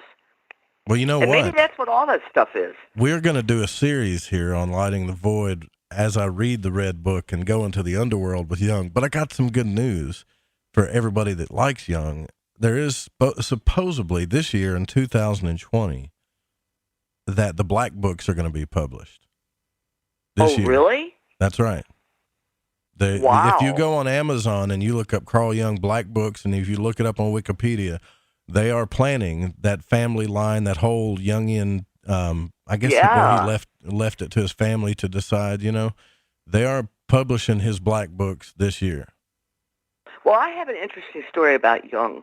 In my only trip to Europe, I was intent on going to Bollingen to see his place on Lake Zurich. And I was traveling with a woman who wasn't into Jung, wasn't into anything I was into. But I convinced her, look, we have to go to this town because I need to see his castle on Lake Zurich. So we missed our train. So we had to catch another train. And because we missed that train, we ended up in the back behind the castle. And his grandson was in the yard with his dog. And I thought, my God, this guy looks a lot like pictures I've seen of Jung. So I went up to him and I started talking to him. And he said he was Jung's grandson. And we talked for about 20, 30 minutes about synchronicity and astrology. And it was fascinating, and it would not have happened if we hadn't missed that first train. That's another synchronicity, right? He wrote a whole book on that. And really, it's funny, too, because here lately I've been watching everybody on social media call each other narcissists, right? You see that, right? A lot, like, 8 signs of narcissism and this and that. And it's like, wait a minute, everybody I know has some type of narcissistic nature to them. And none of these people are kind of like reading Jung, I mean, there's people that are, I guess, more full-blown narcissists than others. So, I think, honestly, I really do, that social media is getting us in a lot of trouble spiritually. It could I really be. think it is, honestly. It could be. Well, I mean, look at it like this way. Communication is 60% body language, 30% tone of voice, and the rest is like made up of a whole bunch of other stuff. Well, all we're doing nowadays is messaging and texting each other and putting on this like picture show of who we are on social media, then arguing about, existential things. Meanwhile, what we should be doing, I think, this is just, I'm talking about me. Well, let's take your experience, right? You guys, you went out and experienced the world, and you told me during break a couple of times the reason why you have this life of writing is because you were willing to take a leap, right? And you kept going where your spirit tells you to go. Mm-hmm. For me, there was really no choice. I hated teaching. It took away from I would teach during the day. I also worked in a prison for 3 years and taught Spanish to inmates at night. So I had no time to write because I usually wrote at night and on weekends. That's basically all I did. And Rob hated his job. Yeah, for me it was easy to take that leap off the cliff into, a new world because if I had a better editor at a bigger newspaper like the Miami Herald rather than the Hollywood New York Sun Times, or New York Times, I would have been very hesitant to leave my job. It would have been more difficult, but it was I despised it so much that to the idea of becoming a freelance writer, it was so uplifting that even though it was going to mean that there was no more weekly paycheck coming, but we had to just make it on our own, that I was willing to take that leap. That's the scary part, right? I know all about that. My friend Amalia told me, it's like, I just quit my job at Verizon and I'm going to do online radio for a living. She's like, yeah, I'm so glad you did that. And I'm inside shaking like a leaf, because it was the scariest thing I ever done. I don't mean to laugh, but I know what you mean. Right, because you think, how am I going to do this? How is this going to work? Well, I think that when you take that leap and if you follow all the signals, all the synchronicities, all the gut feelings, that it eventually it unfolds and it works. I mean, that may sound simplistic and it's not always easy, but it does work. And sometimes when things are really difficult and challenging, that is a trigger that you need to make a change somehow, do something a little different. Because I was really miserable in this. I loved being a journalist, but not where I was, and so it was. It forced me to take a chance. Take a chance, yeah. And then jumping off the cliff, that's Castaneda. That's what he did. That's what he wrote about. Yeah. I jumped and look what happened. Well, I was also listening to, you guys ever listen to the lectures of Alan Watts? Right? Yes. This guy was a genius, right? But yeah, he was. Why did he die? Why did he kill himself with alcohol? How does that, I don't understand how somebody so smart and somebody that taught so much about awareness and love, also exploring your shadow side and spirituality. Like, I guess I'm not old enough or just don't get it yet. How? Well, I think for him, he lived in a different time. If he had been born in this century, it would have been different for him. Look at the guy, Richard Brautigan, who wrote Trout Fishing in America, which was such a great book in the late 60s. Several of them. He ended up committing suicide, too, because he couldn't get published anymore. So now he could have gotten published because he could have gone through Amazon, Yeah, anybody can write a book. Seriously, guys, like, think about this. I mean, you can write a book. You can do an audio book if you want. I know guys that study the occult like me, and they just find books that are no longer, I guess, have the copyrights on them. More like you take Jason Augustus Newcomb, right? He did the old Hermetic stuff. He went back and did a lot of the Hermetica on Audible, and he gets credit for doing that audio work too. So, I think you're right. I think it's time. There are a lot of different options, We have more options now than ever before. That's true. And so, did you guys, man, we gotta take a break. All right. But I want to ask you some more questions about your experiences as well as your writings too. And if you guys want to check out the website for reference, the blog is synchrosecrets.com. synchronicity.com, and then both of you have your own websites, No, right? no, the blog is blog.synchronicity.com. Well, if you go to synchronicity.com, it goes to that too, right? So yeah, it does. Right, yeah. But both of you have your own websites too, right? Can you give those out? Yeah, mine is robmacgregor.buzz. Mine is trishjmacgregor.com. Awesome. We'll be right back. We're redoing our website. Hey, don't worry about it. Don't worry about it. They're good sites. We'll be right back. Yeah, I mean, I can read stuff on y'all's website.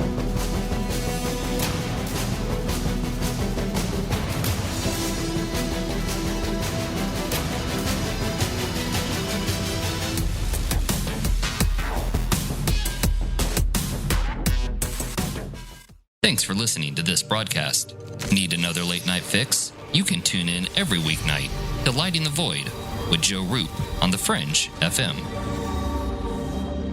Hi, this is David Oman with HouseAtTheEndOfTheDrive.com. You're listening to KPLK, The Fringe FM.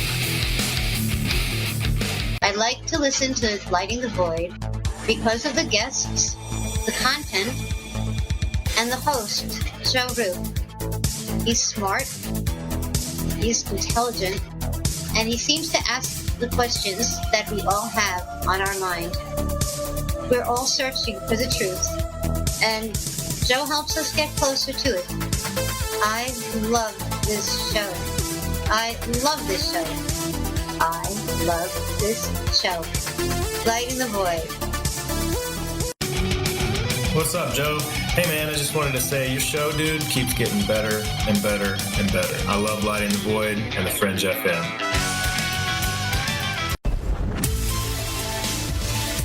Hi, this is Aaron Hunter, host of Real Paranormal Activity, the podcast where we tell real paranormal experiences of people from around the world.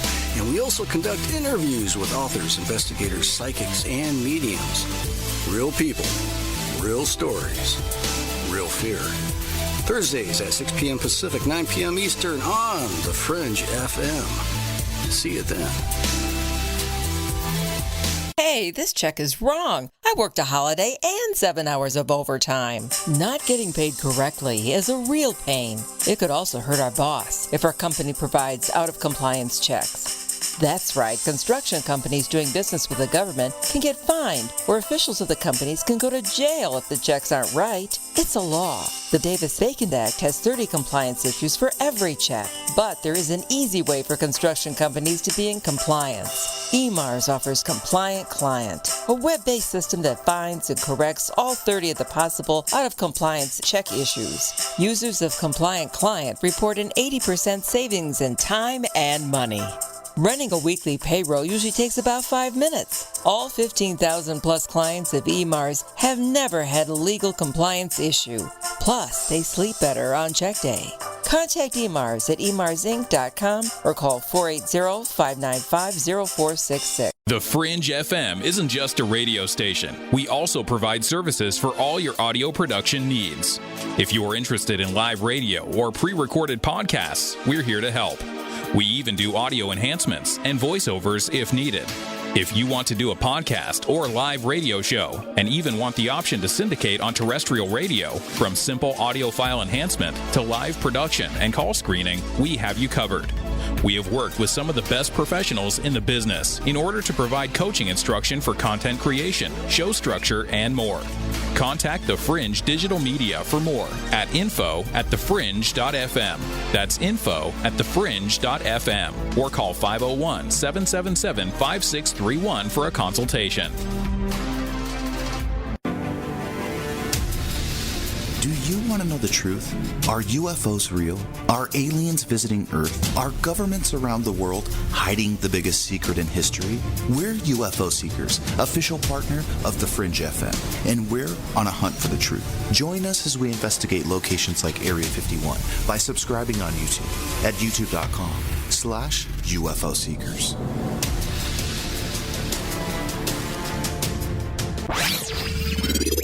Paranormal News, I'm Brad Bernards. Valkenswaard residents in the Netherlands have been hearing loud, ominous trumpet sounds seemingly coming from the sky. The unnerving phenomenon was recorded on the evenings of December 9th and 10th by Roy Van Zaan, whose Facebook post upload have since generated a great deal of interest and debate. The sounds resemble a sort of low brass trumpet or metallic scraping.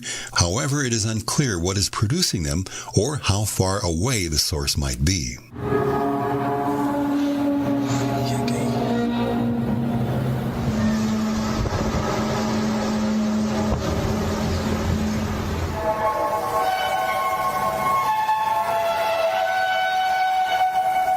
While some social media users have likened the sounds to the apocalyptic trumpet calls described in the book of Revelation, others have favored less divine interpretations. One crane operator has suggested that the sounds could be coming from a crane moving in the wind, and it is possible that some other type of industrial machinery could be responsible. As things stand, however, no definitive explanation for the phenomenon has been found.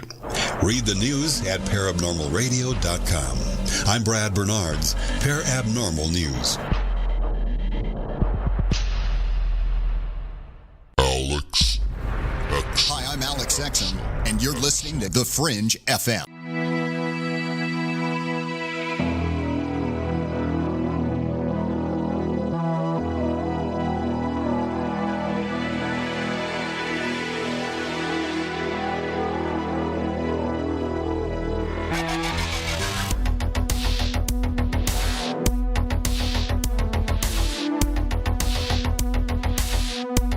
To call Joe, pick up the phone, dial 1-800-588-0335, toll free from the United States or Canada.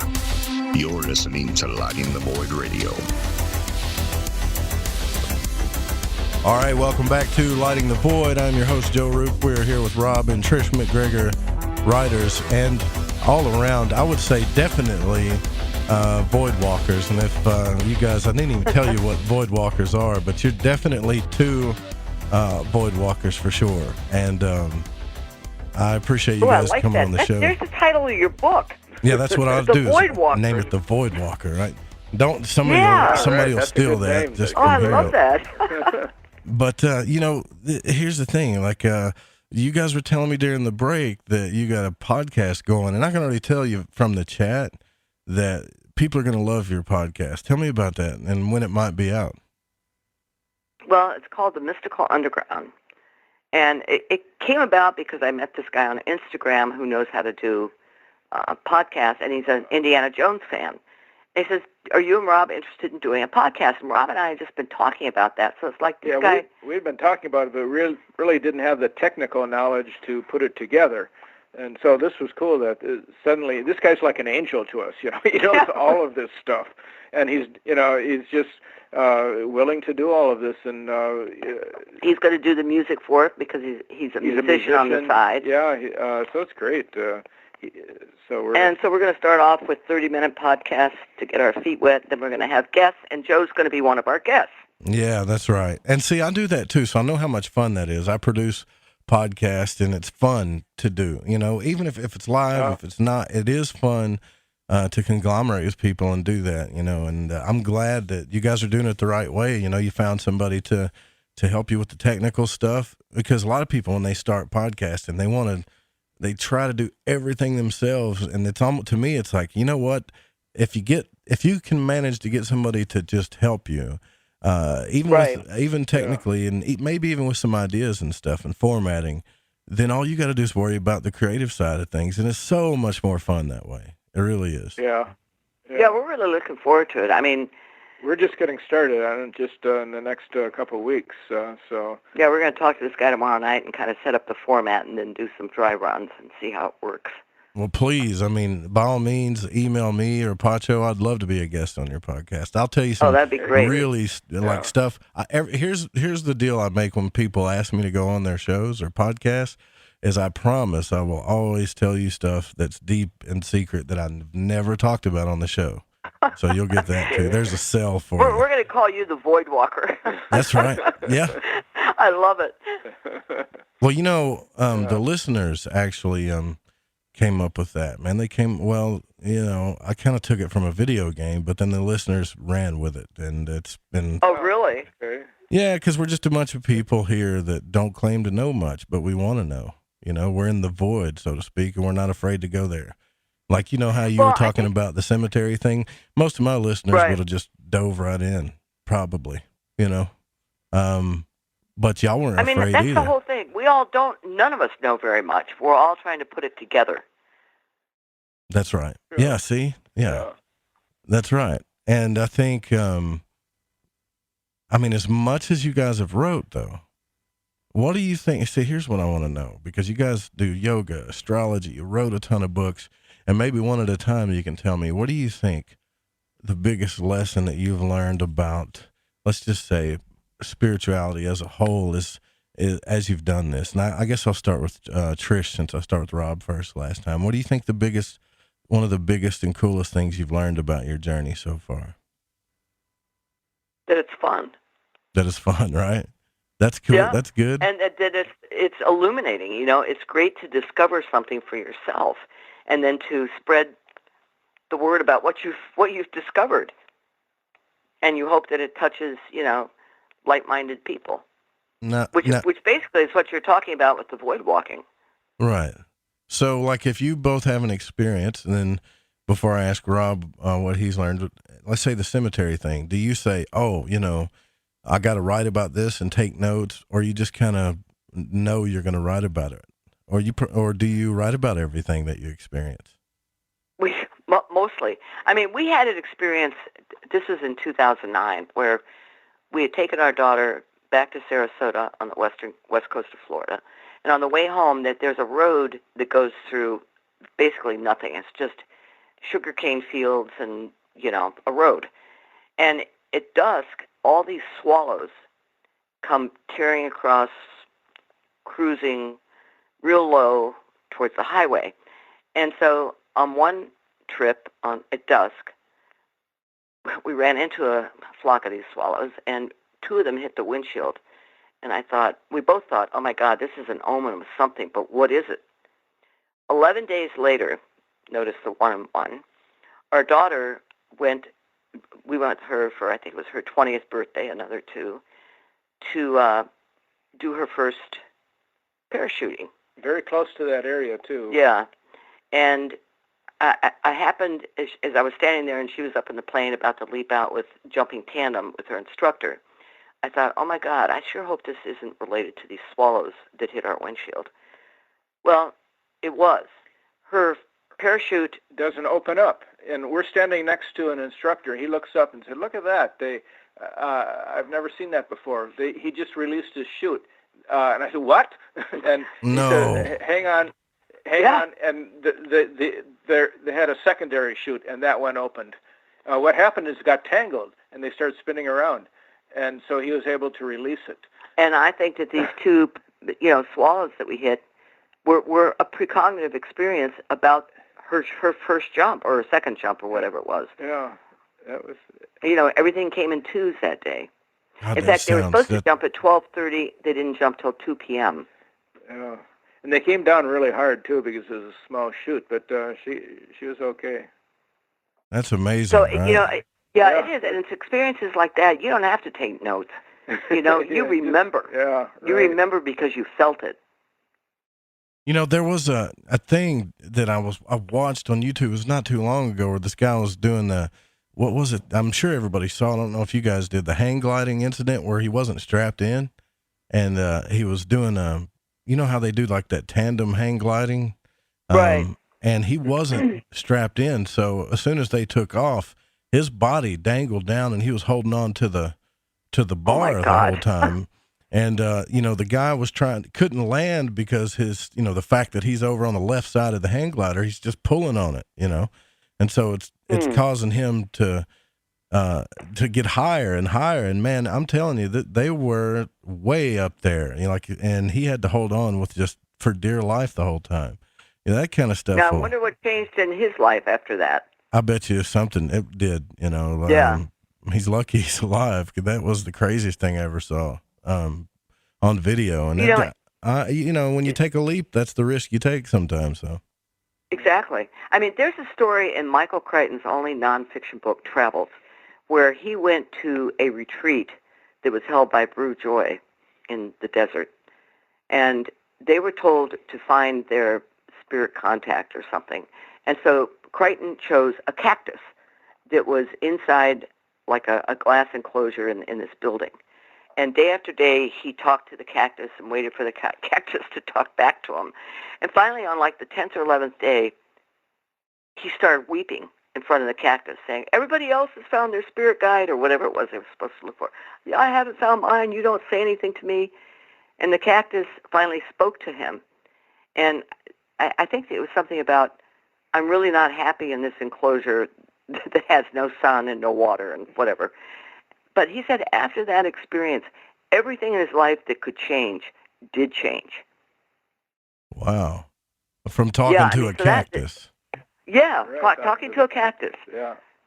So that's why when you're talking about this guy on the hang glider, you think, okay, what in this guy's life changed after that? Something had to have changed. Maybe everything changed. Yeah.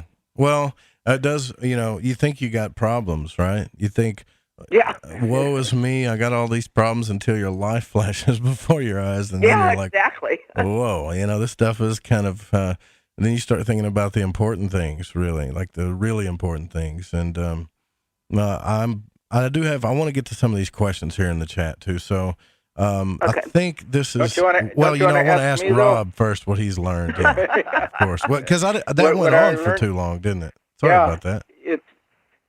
You know what it is that I've learned? That life is magical. Mm-hmm. And that is so important to, recognize that. And I have these experiences when people die, they appear to me.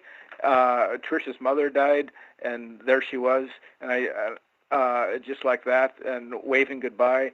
My cousin, who died of brain cancer, suddenly appeared to me, and it was like a vision. And he I know he has been really sick and for a long time, but he looked really healthy, and he just smiled and says, "What's happening?" And then and then he vanishes. And this old friend of mine who had a real dry sense of humor that I hadn't seen him for years, he suddenly appeared to me, and he says, "Hey, Rob, I'm dead now." And then I found out he had died in a car accident. So are you seeing this stuff in like daydreams or like dreams? Like daydreams. It's not like they're appear physically to me, but it's like I can see them, and I'm awake. But it's hard to explain. It's an altered state. Yeah, like an altered state. Interesting. That might actually lead me to one of the questions I was going to ask you, Rob, is that they asked in the chat, in the Fringe FM chat, what kind of yoga are you doing? Are you doing like breathing type yoga or the regular, exercise yoga, or the types of yoga that you're doing? Well, I do what I call my yoga is a slow flow. It's kind of related to vinyasa flow, which is a popular style of yoga. It used to be called power yoga. But I'm 71 now, so I kind of slowed down my yoga, and I work with some older people and also people just starting yoga at all different ages and people who are not so flexible. And so I'm at the stage where that's the kind of thing I do. And there's a yin yoga where you hold the postures for a long time. I do that sometimes, like 3 to 5 minutes, which that's tough. Can be pretty challenging to hold the posture that long.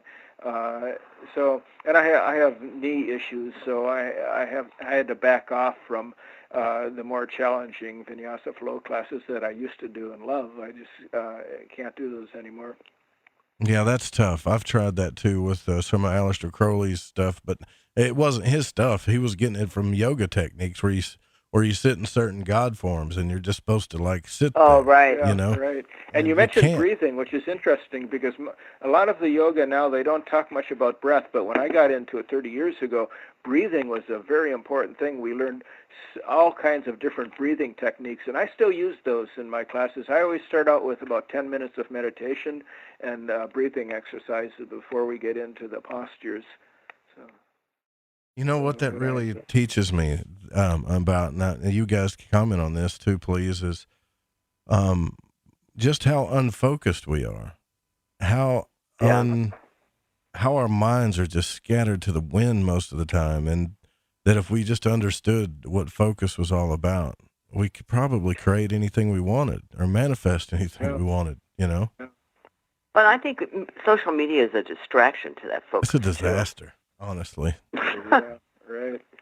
So, yeah, meditation is important because people live very stressful lives, and they need to be de-stressed, and they can do that through breath work and turning inward and quieting their minds and just staying right in the present moment with an open heart, not being judgmental, noticing your thoughts without getting lost in your thoughts, watching your thoughts as if you're so you're watching your thoughts. Who's doing the watching and who's doing the thinking, you know? And the watcher is what you want to identify, which the deeper part of yourself, your true self. Yeah, that's the thing, right? Who is it that's aware that I'm thinking, you know, like. Right, exactly. When you start, I don't want to tell a crazy thing, but I've had conversations with myself about that, and then thought, am I talking to myself? Like, am I crazy? Yeah, right. You know? I do that all the time. Right.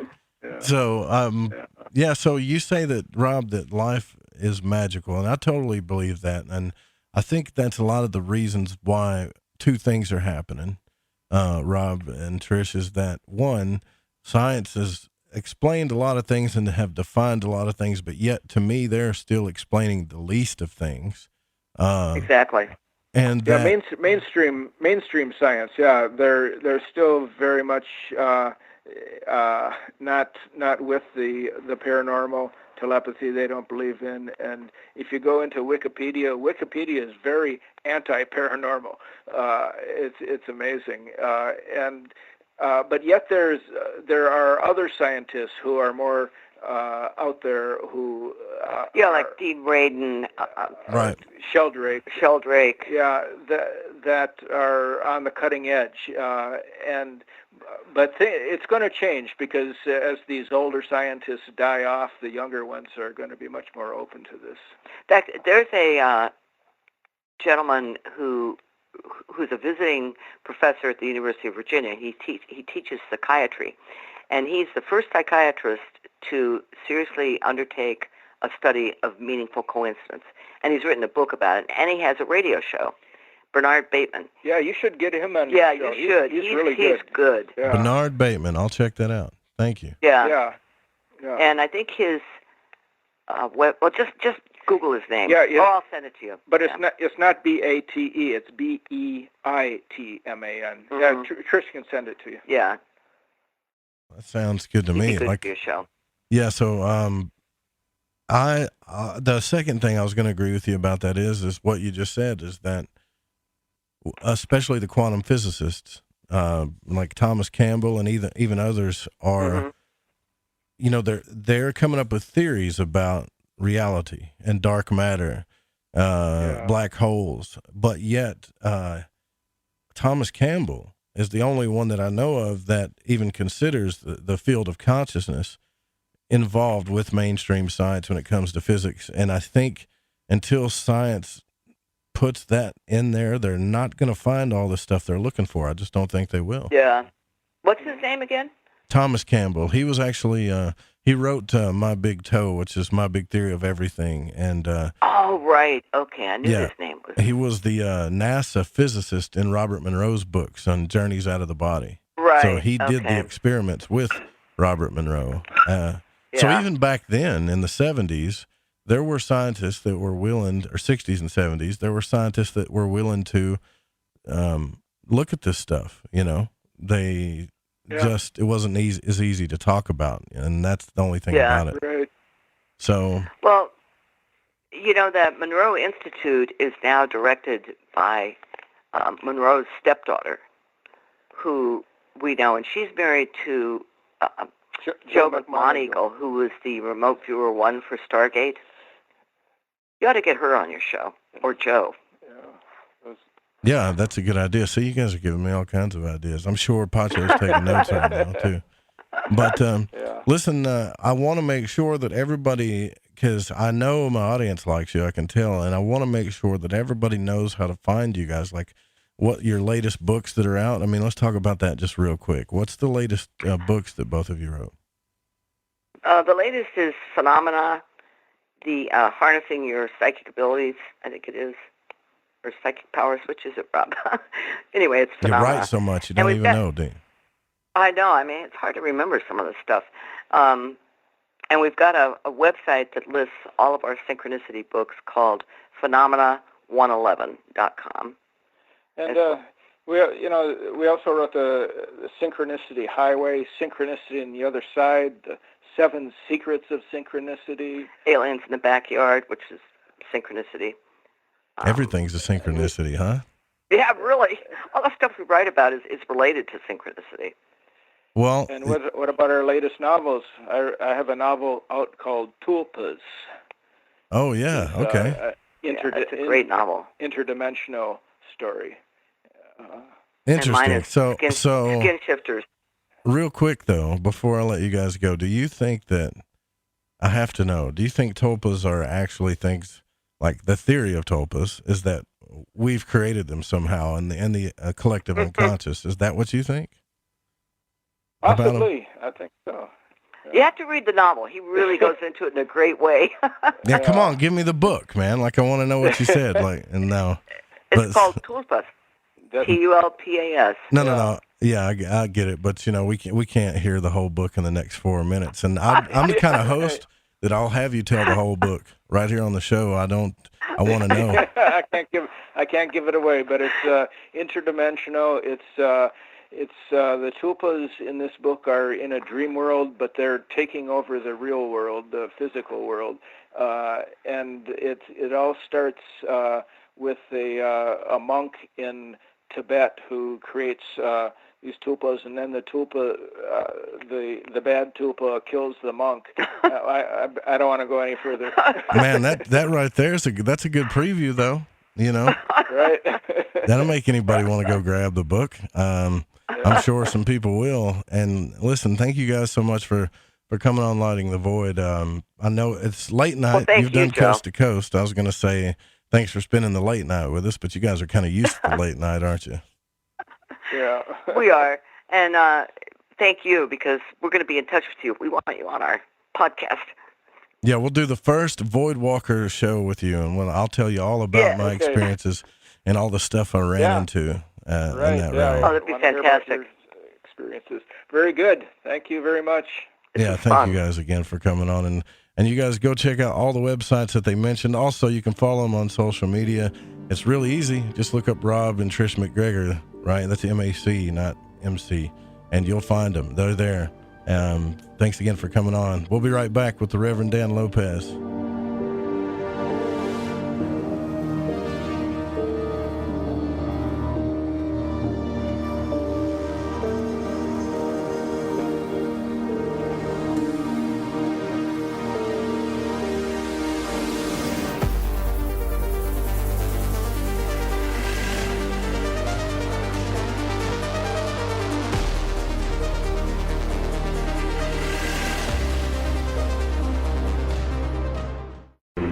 I'm Clyde Lewis. You are listening to The Fringe FM. Okay, nurse, let's get this man to the ER stat. Right away, doctor. We see this every day. Heart attack or angina pain due to blocked and clogged arteries. Chelation can remove obstructions or blockages from arteries and help avoid painful and expensive surgery. Now there's Angioprim. It's a liquid oral chelation product that you take with juice. You start to feel the results fast. Angioprim increases blood flow all over the body, and that means more energy and strength to take on the day with less aches and pains. 60 years of research has gone into chelation, and Angioprim is the result. A safe and easy way to unblock your veins and arteries from buildup that slow circulation. Paging Dr. Jones. Please report to the emergency room right away. Log on now to angioprim.com. That's ANGIOPRIM.com. Or to speak with a trained consultant. Give Angioprim a call at 954-882-7221. That's 954-882-7221. Hey, is that a new music app? Yeah, check it out. Surfer Music Discovery. It links to thousands of online stations, but the twist is you see the song names and artists that are now playing live. That's different. No guessing. Looks like a waterfall of music. So many formats. Rock, oldies, country, R&B, jazz, and a whole lot more. How's that spelled? Surfer. S-U-R-F-R. Is it expensive? It's free. No need to sign up or sign in. Get the Surfer Music app free from Google Play or the App Store. Listen, I want to tell you about G.I. Joy from GetTheTea.com. It's the best alchemical concoction of goodies for your stomach and digestive system I can recommend, and that's all based on my experience. Packed with colostrum, acidophilus, aloe, peppermint, and turmeric. If you do your own research, then you know this is the bee's knees for the stomach and digestion. Now, due to Big Brother's ears and the eye in the sky, you know I can't go into the details about what it helped me with. All I can say is I got relief. It's non-GMO, no fillers, no preservatives, manufactured right here in the US of A, and delivered to you by the only people who stay on top of the game and are out in front. Go grab a bottle of G.I. Joy at GetTheTea.com and see what all the fuss is about. Again, that's GetTheTea.com. All right, everyone, this is Justin from the UK. Excuse the chitty. If you're into the Fringe and you want to hear the brass tacks, me old China plate, Joe Roop and his guests on Light in the Void will open your mince pies. You need to shut your northern self and use your 10-speed gears and listen to them bubble. You could hear a Barry Crocker, no Brussels, but he ain't no holy friar. Anyway, you beat a Barnaby Rudge and take a butcher's.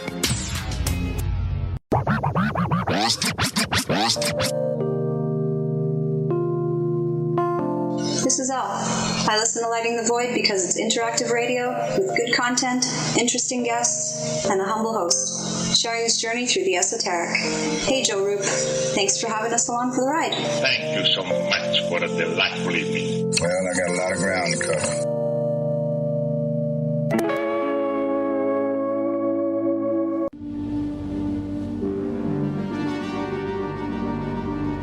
To call Joe, pick up the phone, dial 1-800-588-0335, toll free from the United States or Canada. All right, I want to thank Rob and Trish MacGregor for coming on the show. That was really cool guest. First time they ever been on, and I hope to have them back, and I hope to be a guest on their new podcast too. And when that happens, I'll let you guys know. Right now, though, we're bringing on the one and only, my co-host, the Reverend Dan Lopez, who has been pretty busy, man. He hasn't been here in a long time. Oh, God, he's got sounds and stuff, too. That's cool. So you've been working on this bike, dude. Well, how's that been going? Did you get her done yet? It's pretty much done. I actually had to make my own mufflers. You had to make your own muffler? Kind of interesting. Yeah, man, because the ones that I had on, there were two different types of mufflers. And of course, I got two different cylinders or two cylinders. So if there are two different mufflers, then it's completely imbalanced. And so in order to get it straightened out, I had to take one and cut it in half. And I had a bicycle pump, and I just cut the tube out. And I took the guts out of the one muffler, cut that in half, and shoved the guts of it inside each of the air tube of the tube. What am I calling the air pump? Mm-hmm. So shoved those in there, got a washer in there, and then I cut up the end so that I can squeeze it tight over the pipes, and then. It got cold. And so when it got cold, I had to Now, stop the last doing time that. I remember, though, you weren't even getting that thing to turn over, right? Like you wasn't getting it to fire or anything, right?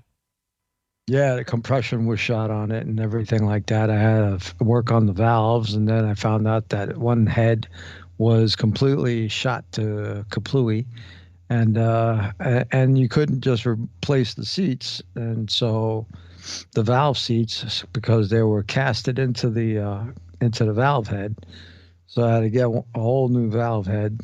Wait for that. That's the whole part about really rebuilding these things, is you got to get each piece. You got to sit there and you got to wait for shipping and everything like that. So it kind of puts things on hold.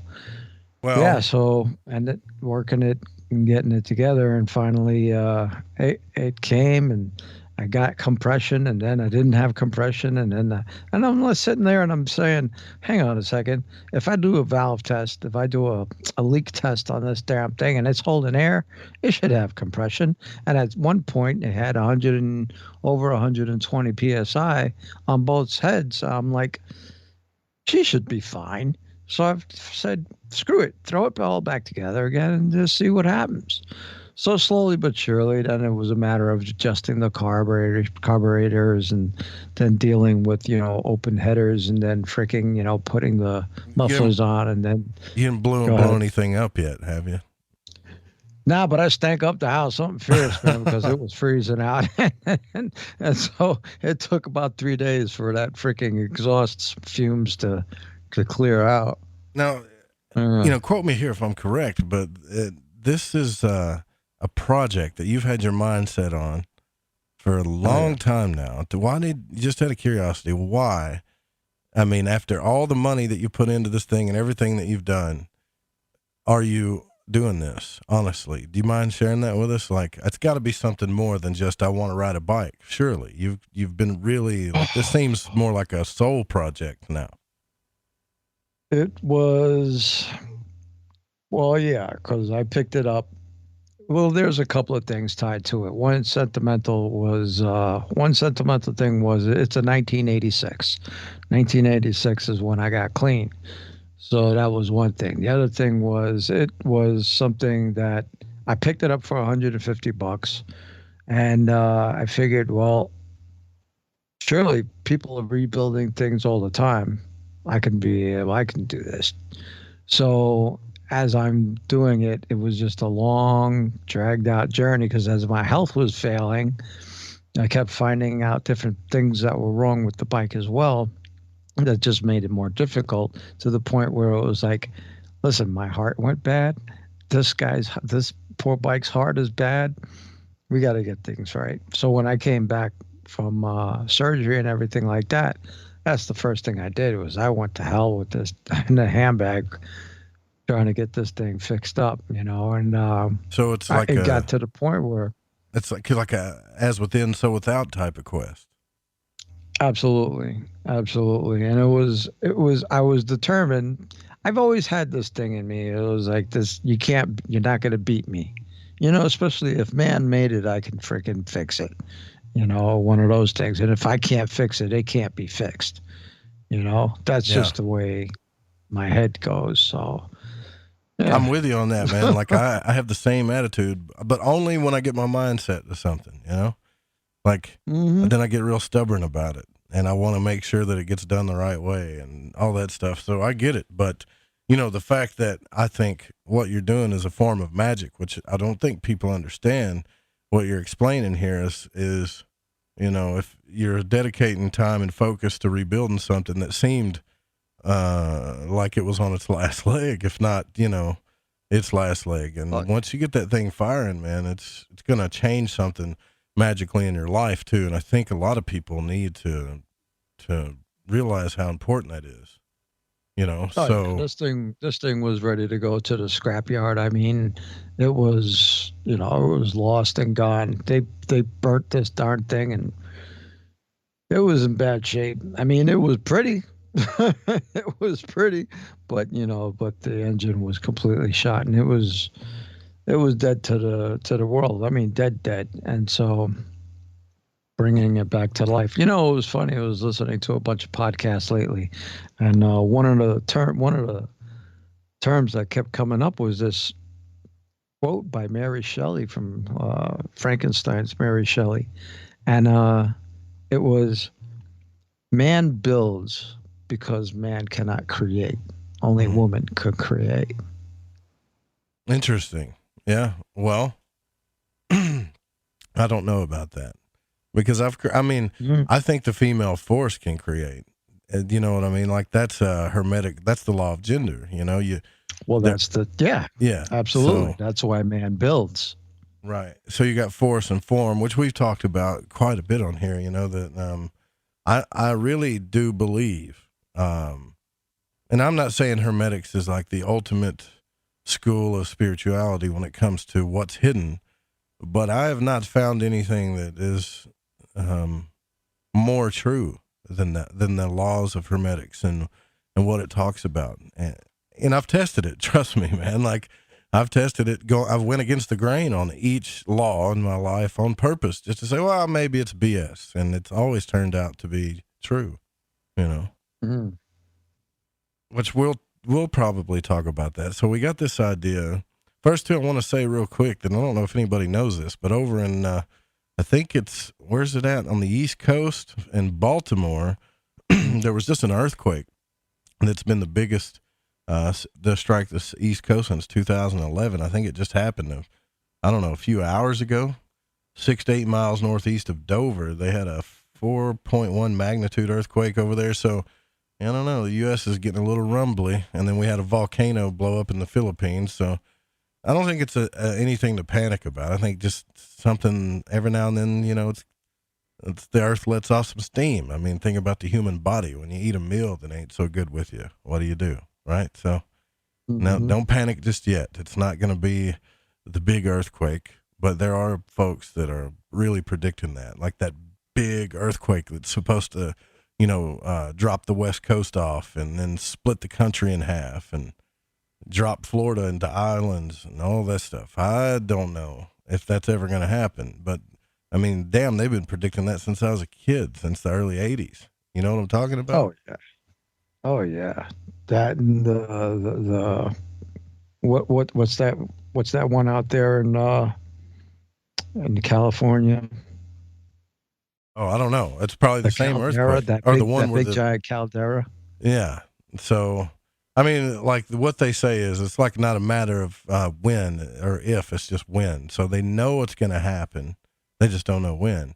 But I don't know.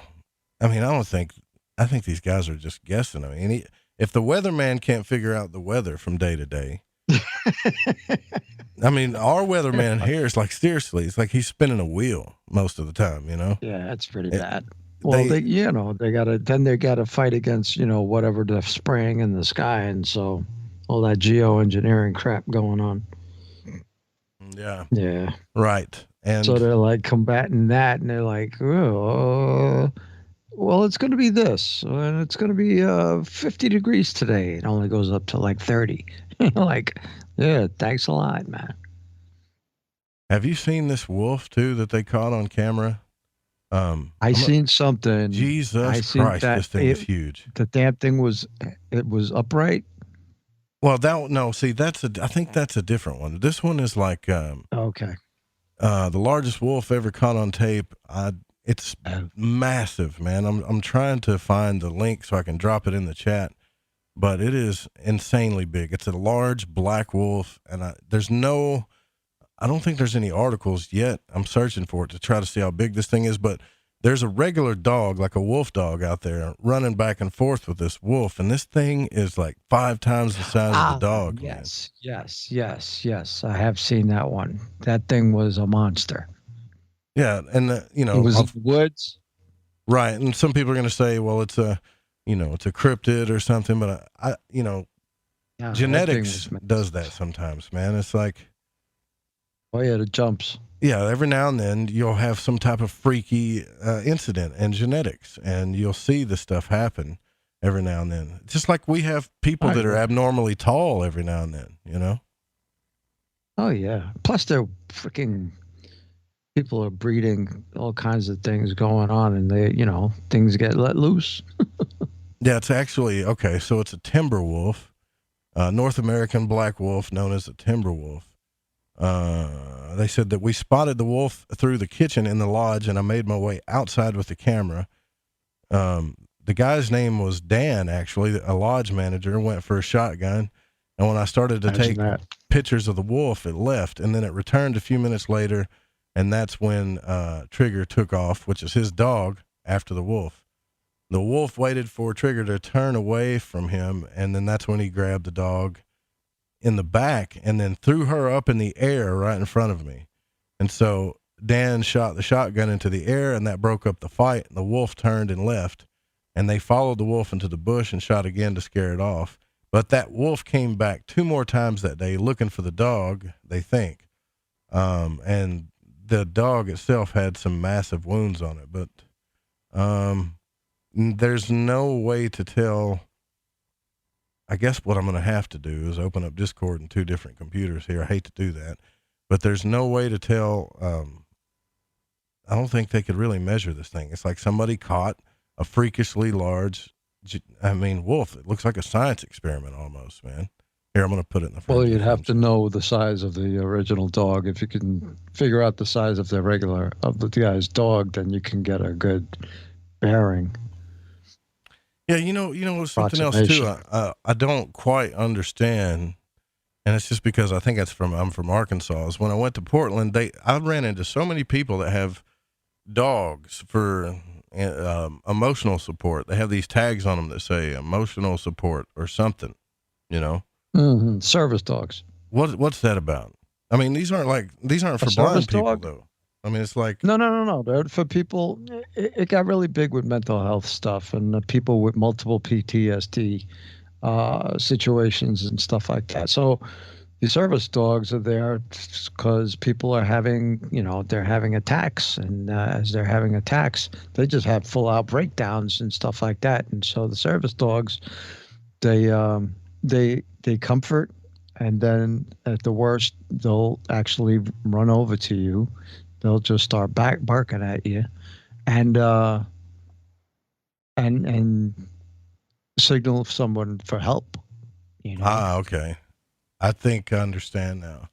Yeah, because I don't want to, this girl brought, how the airports, they have those little stores, right, where they charge you out the leg, the arm, and they charge you way too much for everything. And she brought this dog in. It's called a Tibetan Mastiff. And I had to ask, because just how damn big this thing was. I didn't want to bother the girl, but I had to ask, because I've never seen a dog that size in my entire life. And it was called a Chinese Tibetan Mastiff. And it is the biggest damn thing I've ever seen. It looked like, it was bigger than a lot of lions I saw at the zoo. And she's a little bitty girl holding this dog in the airport, in the store, man. You can't miss it. Makes Cujo look small. And of course, I think it's actually a good idea to do this for people that have post-traumatic stress and for emotional support and stuff, because she didn't seem to be too worried about anything. She seemed pretty happy and confident and all of that, but then even in Portland, there's a lot of homeless people that had these dogs, Okay. So I'm still a little culture shocked from a lot of things, for instance, in Portland, it's like, look, if I went to Little Rock and I just said, man, I got to piss, and I just started pissing right there, I'm going to go to jail. Like, somebody's going to lock me up, take me to jail for public indecency or whatever it's called. Not in Portland. They have a law that protects the homeless to be able to do that whenever and however they want. And if you even bother them, you could go to jail about it, and it's just like, when I did that show, I played that dreamy music from Carbon-Based Life Forms because it actually felt like I walked out of a dream when I came back, to be honest with you, man. Right on. Right. You ever had a life experience like that where you walk out of you have such a, I don't know if it's an emotional thing or if it's just something that you've been through, or maybe it was the just constant days of rain that make you feel like you're walking out of a dream or something, some kind of reality. I don't know. I felt crazy, if that makes any sense. When I came back from rehab, and then I had to go into Manhattan, it was like that. It was a complete culture shock. And the only time that repeated that kind of intense shock, because you got to remember, I'm coming from a place that I had to work on myself, from the moment I woke up to the point I was going to sleep for like 35 days. And I was dead serious about it because, my motto was like change or die. And then you come out and then you deal with the rest of the world, and the rest of the world ain't like that at all. There's no patience. There's no, slowing down your thoughts and everything like that. And tolerance is at an all-time low. And you come into this thing and it's completely batshit crazy. Pardon my French, but that's the way it is, and you're coming into it from, a place of serenity and everything like that. And it's like, it's a shock to the system. Absolutely. I mean, the only thing that compared to that was when I went over to, there's a train station. I can't remember the name offhand, but there's a train station that stops right at the World Trade Center when, that I went there after 9/11. I went there a couple of months after it happened, and when I got out, I went towards the mezzanine, which I used to go to all the time because I used to work at the World Trade Center. So I go down there, and I was more than I'd say 50 yards from the doors to go into the place. Man, the feeling that you got was just, you didn't want to go any further. It just, that cavern video that you share, with the one with the voices and stuff like that. The guy's, doing something for a flashlight. He's showing off how he's working the flashlight and stuff like that. I think so, yeah. And so he gets to a certain point, and you hear all of a sudden these etheric voices and stuff like that in the back. It was like that. It was that freaking bizarre, and it just felt like you don't want to be here, dude. And that was the only other shock. That was like, nope, I'm gonna walk away from this. Yeah. So there is some weird, I think, I wonder if it has anything to do with the, honestly, the planetary energies, all the alignment that happened. So we had all these crazy, Capricorn. We have 5 coming up. We have 5 of them coming up, 5 planets that are either aligning or going to align. So they hadn't already? Yeah. I thought they did. Maybe it was the eclipse that happened so what I'm saying is I've noticed something, and I've been paying attention to this. So when Mary Ducina gets on here and starts talking about, okay, this is the type of energy that's going to happen, and you go, okay, whatever. You keep a mental note of it, or you write it down, depending on when you listen to the show.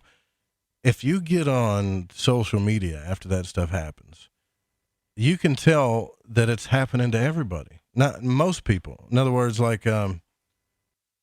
social media is notorious for people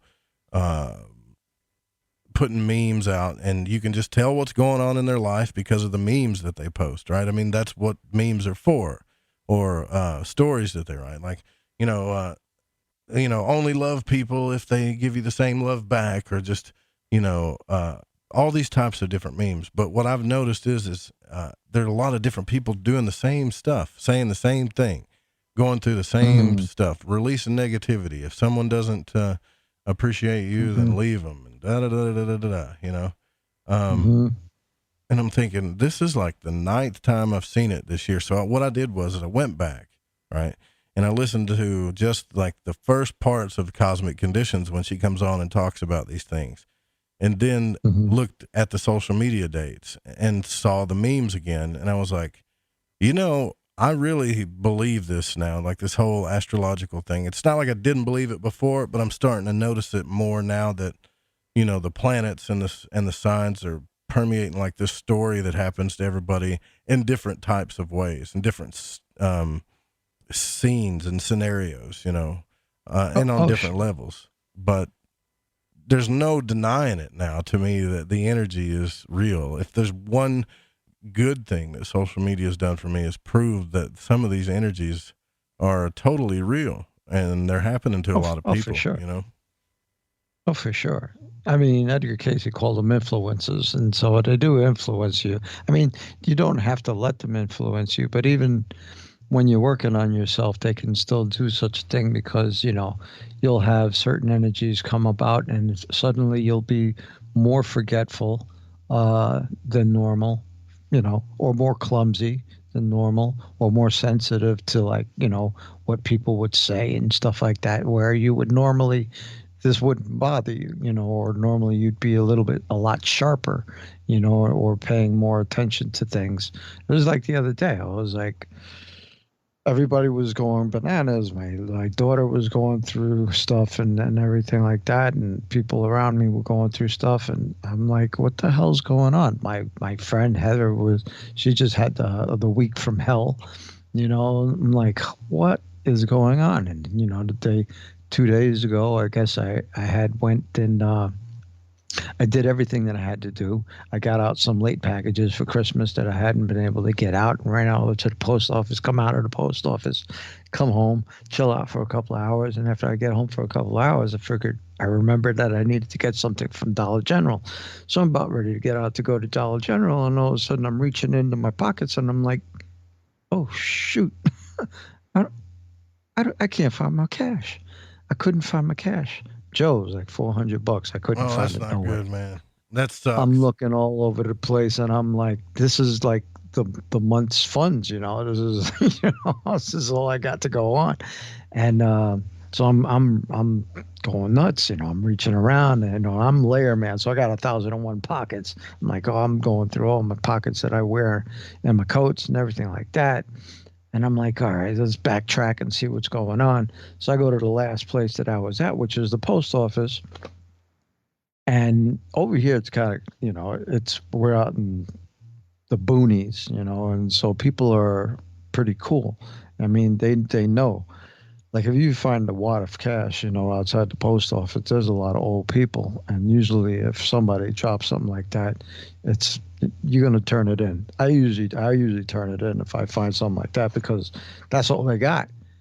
You know what I mean? So there's a lot of people like that. I go in there and I asked if there's ever any Good Samaritans find anything. And then she was like, no. I was like, okay, that sucks. And so I walk out of there. And as I'm going to the car, I go and I put my hands in my pockets to reach for my keys and stuff like that. I swear to God, Joe, I had checked my coat 3 or 4 times before I even left the house, and there was nothing in there, nothing, and there it was. I'll be damned. So it's like, I've had that happen before too, man. That makes you feel like you're crazy, right?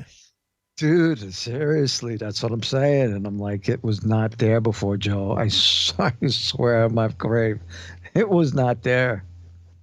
Yeah, it does. I've had that happen so many times, man. Like, it's almost like you stepped into a parallel dimension. There was a glitch in the matrix, and it took whatever you had, and then it comes back, Dude, that's so true. I mean, listen to this one. My daughter was was doing her contacts, and so she was and she couldn't find them, right? And so she asked me to help her look around for them. And so we both went upstairs, went into the bathroom, looked all over the place and everything like that. And she says, finally, screw it, because she does monthlies, and they're disposable, but you could wear them all month. So she decides she's fine, forget it. We'll just go and she'll go and use the next month's, prescription. I'm like, all right, fine. No sooner does she get everything all set up, ready to put it, together and stuff like that into a new container and whatever. There it goes. And it shows up right on the frickin' counter where she told me she had left it prior, which we looked at, and it was not there before. It was not there. I mean, there was no way for her to suddenly be misplaced, because it was right there in the corner, right next to the freaking, the glass that you use to wash your mouth with the freaking, from the water when you brush your teeth. And it just, there it was, as if it had never moved. But it was not there before. It's the fairies. It's got to be. That's what I'm saying. I know they exist. I mean, I don't know freaky things happening. I know there's glitches are happening a lot. But yeah, man. Yeah, so I know what you're talking about. It does kind of sound like maybe we might be a little crazy, but I think this happens to everybody. I mean, there's people in the chat saying it happens to them too. Look, this is our last break we're taking. I'm here with the Reverend Dan Lopez. We just got through talking with Trish and Rob MacGregor. We only got a few more minutes left of the program. Stay with us.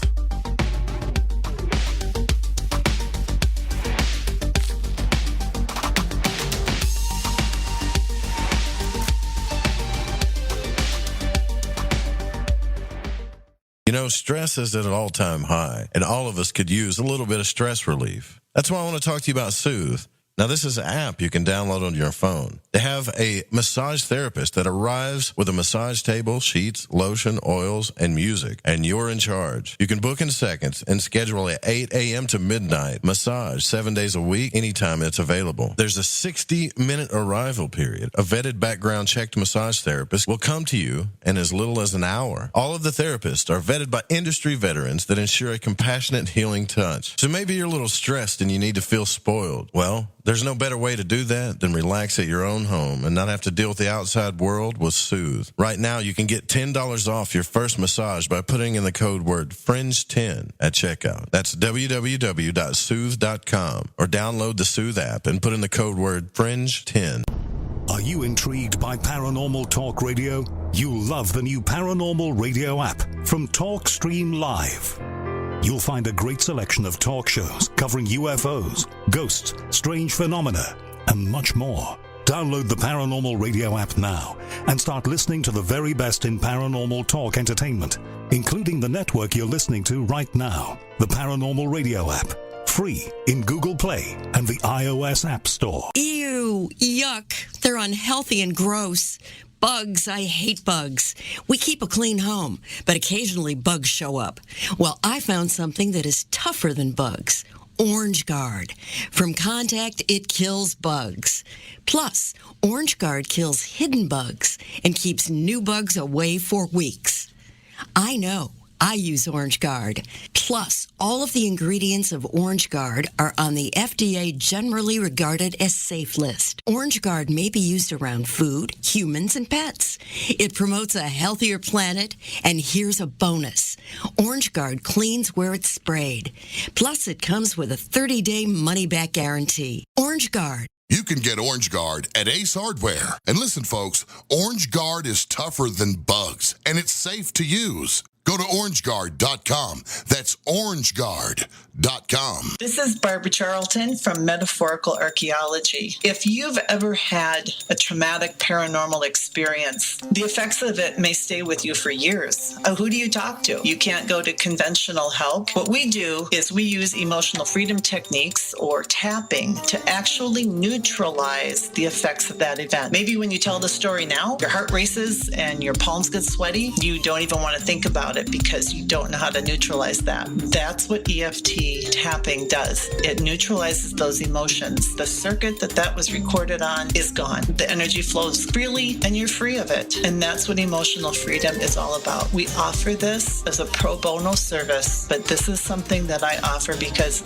no one, it seems, is helping people with these experiences. If you'd like to reach me, it's really easy. My cell phone is 214-995-3754. Please leave a message. I will get back to you as quickly as possible. Or you can email me, barb.eft@gmail.com. And EFT stands for Emotional Freedom Techniques. Reach out to me. It's confidential. This works. You won't believe the results. Introducing Shadow Light Tarot from Waking Canvas, the Fringe FM's new contributing artist, Eric Tesey. This hand-illustrated black and white self-published deck serves as a reinvention of the tarot, never before witnessed. Each of the several suits of this 88-card deck lineup form an infinite panoramic scene. Even the included visual companion guidebook is entirely hand-illustrated, cover to cover, with beautiful visuals visuals and esoteric symbols and artwork. The newly released deck comes in a custom magnetic box with its own travel pouch. The Shadowlight Tarot Premium Deck and its travel-sized mini deck Wonderlight Tarot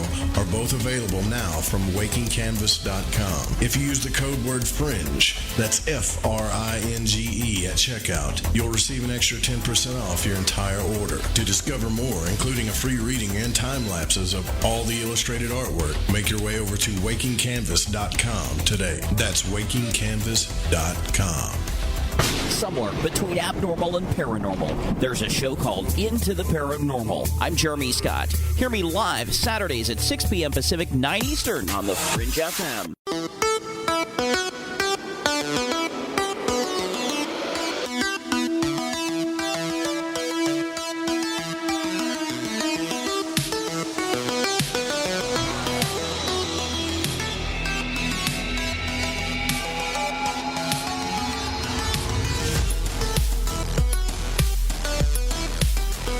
All right, welcome back to Lighting the Void. Dan Lopez is here with us here in the third hour. And man, it's good to hear your voice again, brother. It's been a while since I talked to you. Yeah, I just wanted to ask you about the bike project, only because I knew it was one of those, like a spiritual quest, you know. And I think that's something that I've been learning throughout my life, too, is like persistence beats, you know. Israel Regardie had a quote about that, too, you know, like persistence and is omnipotent or something like that. You know, it beats genius, it beats talent and skill, it beats people with degrees, everything, if you just stay at it. And eventually, I know you're going to be on the road on that thing, man. And it's going to change something in your life, too, because you did that, because you went through with it, you know. It's inspiring to watch, brother. Honestly, it's like your Rocky moment type thing, you know. Well, it's alive, so that's a good thing. So I got to do that, too. Honestly. Like when I built the station, man, my health went to hell, you know, like my body suffered it because you don't do anything but sit and in front of a computer. And it took a couple of years to get it where it's at. And I still got a whole bunch of work to do. And I want to get back in shape, you know, big time. And it just so happens that when I got back home that my son got this, you know, he boxes, right? So we got all this boxing equipment here, man, like speed bags and stuff he got for Christmas and punching bags and mitts and focus mitts. And so, you know, we're going to set up this, like boxing gym type thing, I guess, where the living room area is. And me and him are going to work out. And I'll never forget that lesson that my dad taught me when I was younger. You know, if you want something, you got to push through it, and you got to think about, you got to think about how hard it's going to be and still be willing to do it. Like people would say it was abuse, but it wasn't. Like he forced me to do exercise when I was younger, only because I complained to him about the fact that nobody was paying me any attention, right? Like I got tired of being a fat kid in school. I'll just be honest with you. That's what I told him. Like I see all these, and it was in junior high, and I wanted to play a certain position in football. And he said, well, he got tired of telling me, do something about it. Stop feeling sorry for yourself. Do something about it. Till one day, you know, he woke me up in the morning and there was like an 18 speed outside. And I said, thanks for the new bike, Pop. He goes, oh no, that's not what this is. This isn't a gift. You know, this is me tired of listening to you. So here's what's going to happen. If you want to live here, you're going to ride this bike to 2-a-days, football practice, workouts. And I'm like, but there's a bus that goes to town. He goes, no, you're not going to ride the bus. You're going to do more than what everybody else is doing. So you're going to ride that thing 10 miles to football practice, and then you're going to practice, and then you're going to ride it back home. And if you give me any crap about it, he was going to punish me. You know, I was thinking, this is a joke, right? Like he's not being real. He don't want to ride this thing 20 miles a day, plus do the football workouts. Like, you got to be kidding me, you know? He wasn't joking.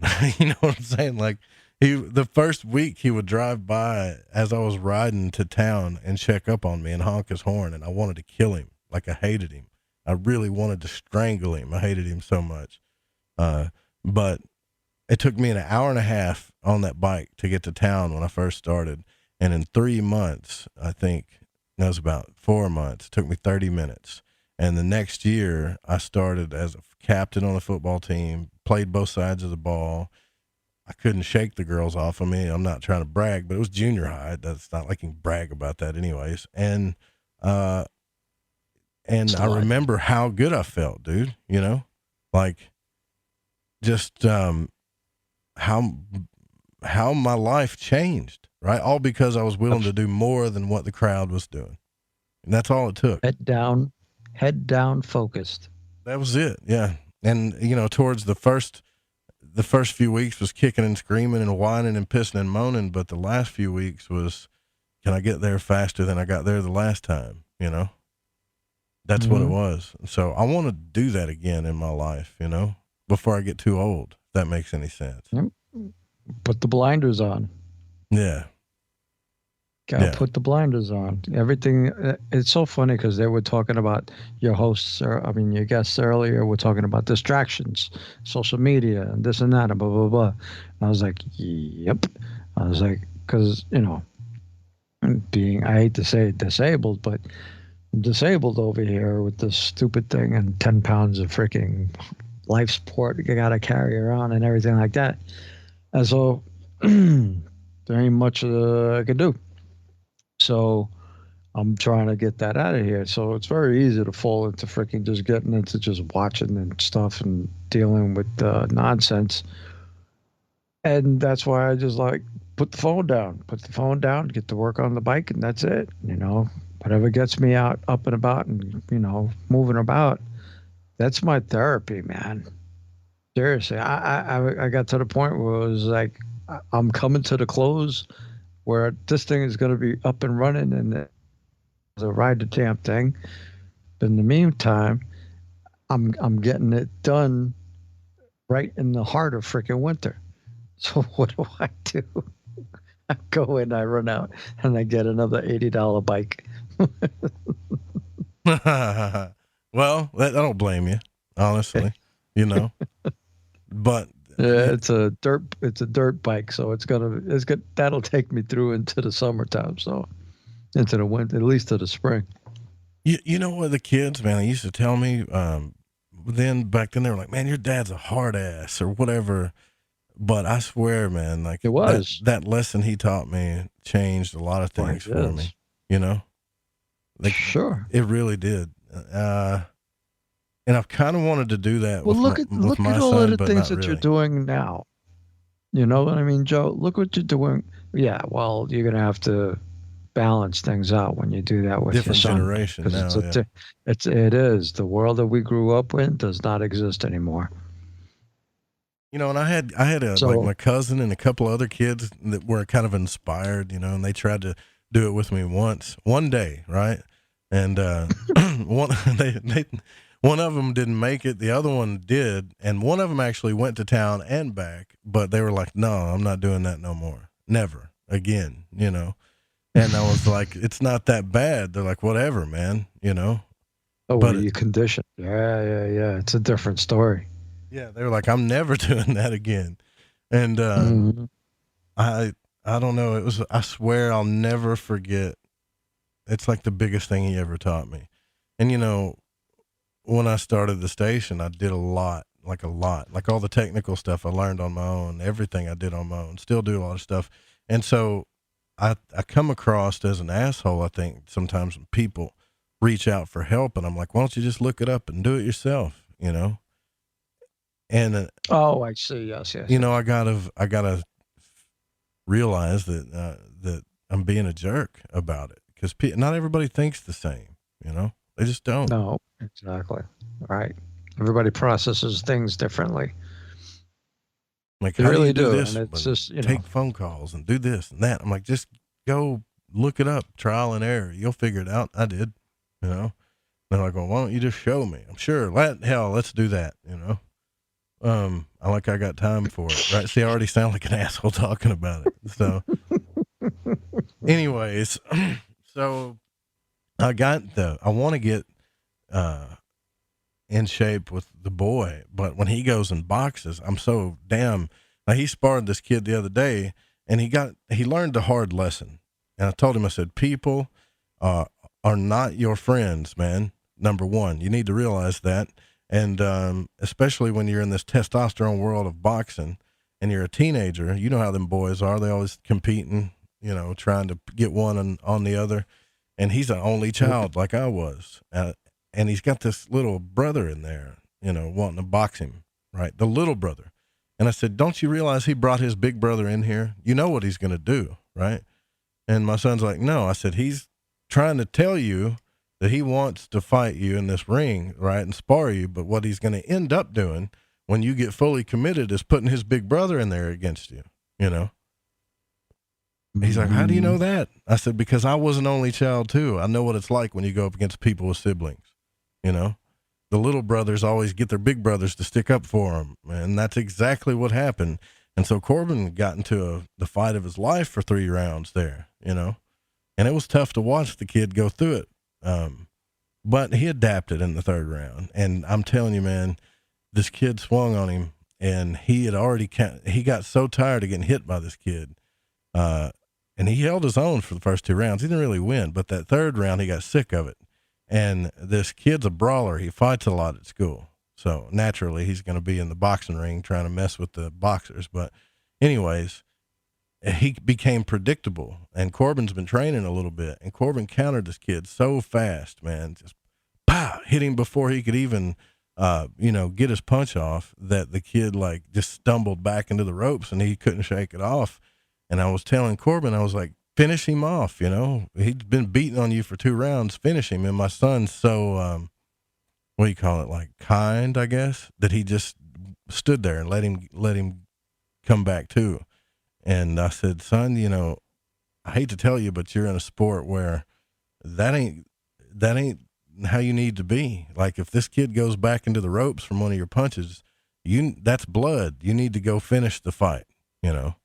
And, I'm trying to get a little grit into the boy, and it's hard because I don't like that I have to do that. I don't like the fact that I live in a world where I have to teach him things like that, but I have to, if that makes any sense, you know?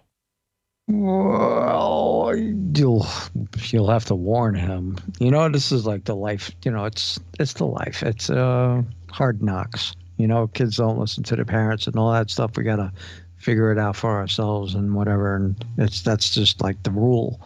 So it's going to wind up, you're going to tell him until you're blue in the face. But the bottom line is he's going to learn it. It's going to be a life lesson for him. Yeah. Because if he goes in the ring, it's going to happen to him. Yeah. You know, like, and that's where he's going to figure out, you know, Dad was right.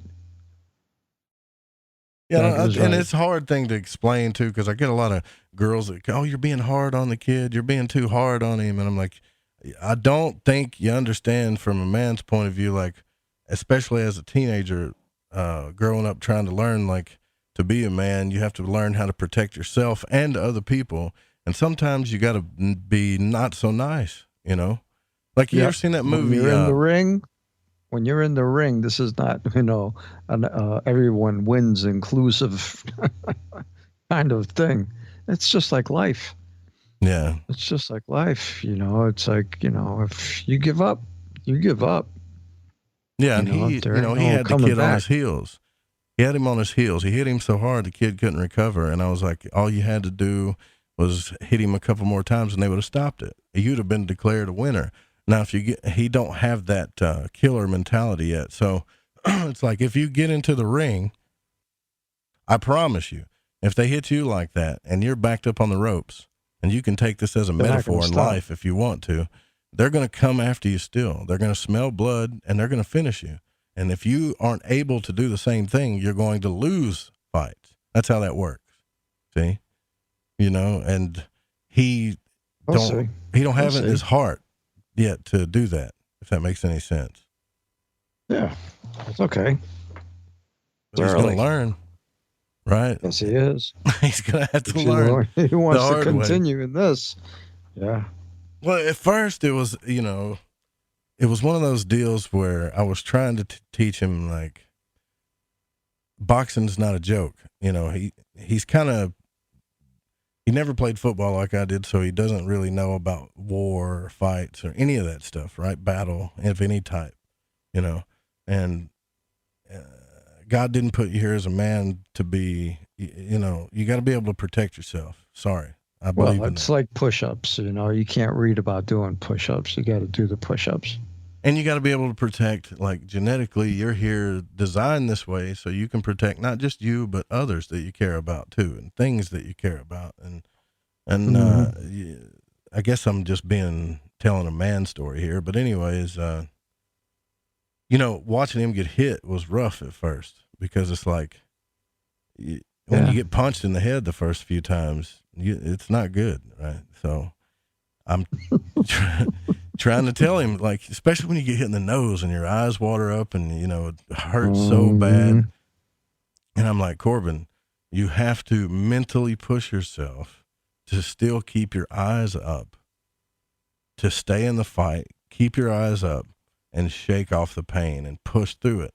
And he's like, well, I never felt nothing like that before, right? And then this is when he started boxing, you know, and I'm like, I get that, all right? And naturally, when people get punched, they cover up or whatever, but it takes a lot to train a person's mind, unless they're just naturally that way already, to push through that. But I saw him have a breakthrough, man, and it was like a super proud moment, you know, where you get beat on enough. And I've had this happen to me in several different ways in your life. You get beat on enough where you're like, I'm done. You ain't going to do this to me no more, you know, right? And you do whatever you got to do to survive, man. And I think that's what boxing kind of teaches, because you don't have a knife or a gun. You just got two gloves, and you got to figure out how to work it. It's not a bad sport, but at the same time, it worries me, because if he gets too addicted to it, I don't think it's safe for the long run, because you just keep getting hit in the head over and over again. You know, that can't be good. Well, you got to explain the principles. Just keep explaining the principles to him. And, you know, it's like you can use the principles in life. You know, they teach you lessons. And so you can wind up on the ropes for a lot of, you know, situations in life, you know. Things keep beating you down and stuff like that. And it all depends on how you take it. It's all perspective. Perspective is 90%. Well, I don't want him fighting in the streets either. I mean, I told him the story. That's not what I'm saying. And not too long ago. Life will get you down and stuff like that. You just got to take it on. Yeah, I get that. Right. But not too long ago, there was a guy up here at this place called the Electric Cowboy that hit a man so hard. And he even says, like, I didn't hit him that hard, but I don't think some of these guys, and when you're an adult, you don't really, if you especially hadn't been in a fight in a long time and you hit somebody, you don't realize your own strength or speed sometimes. And he killed this dude up here, man. He hit him hard enough to where it knocked the guy out and killed him. And he's in jail right now because of it, you know? So, yeah, like, it's scary teaching him about all this stuff is what I'm saying, you know? Because he's not a little kid anymore. He's getting big. How old is he now? He's about to turn 16. Yeah. Oof. Yeah, man. Like it's like I can already see he's gonna graduate, and it's gonna feel like it, you know, in a month or something. And it's just stuff is going by too quick, way too quick. So I didn't even think about all this stuff anyways till I was in Portland smoking weed. I don't even smoke weed, but because I was in Portland and it's legal, I had to, you know. Was that right? I had to, man, because they got dispensaries there. Did you? Well, they got dispensaries there that all you got to do is take your hat off. Man. That's it. Take your hat off, come in, and I don't think I'd been stoned in years, right? So it made me think about a lot of stuff. Like I wrote a bunch of stuff down in my hotel room, you know, and then I realized like this stuff is too intense, man. I can't handle it anymore. You know, like I can't do this anymore. When I was in high school, they had stuff called like regular weed. They don't have that anymore. And it's all just high-powered lab-grown stuff. It's not good. It's bad for your brain. But I'm just playing. If you smoke weed, I don't think you're stupid. But anyways, yeah, I've been rambling. So I think tomorrow night we're going to have on Gregory Little. I believe we're going to talk about his book about the giants, and then Solaris Blue Raven is actually coming on this week later on in the week. Who else is coming on this week? We got another guy that's a Mason and a Rosicrucian that's coming on this week. Thank God we can get some feedback about that, because they've been getting crucified. What's his name? P.D. Newman is going to be on here. He's also an internationally recognized author and lecturer specializing in the use of entheogenic compounds in magico-religious settings. You know what entheogenic means? I'm thinking we're going to be talking about mushrooms and stuff, probably. Oh. Now, here's a guy that's a Rosicrucian and a Freemason talking about entheogens. Isn't that something? So he'll be on Wednesday night. Tomorrow night, it's going to be Greg Little. So I hope you're around for it, Dan. Dude, I'm like 30 years, going on 30 years clean and sober, but it's like, that shit's interesting. Yeah, it is. It is. I mean, they're saying it's curing PSTD. It's curing a lot of things. It's helping a lot of people, just small doses of it. So, and then the bigger doses are people are having spiritual experiences. So that's what I'm going for, the spiritual journey. Yeah.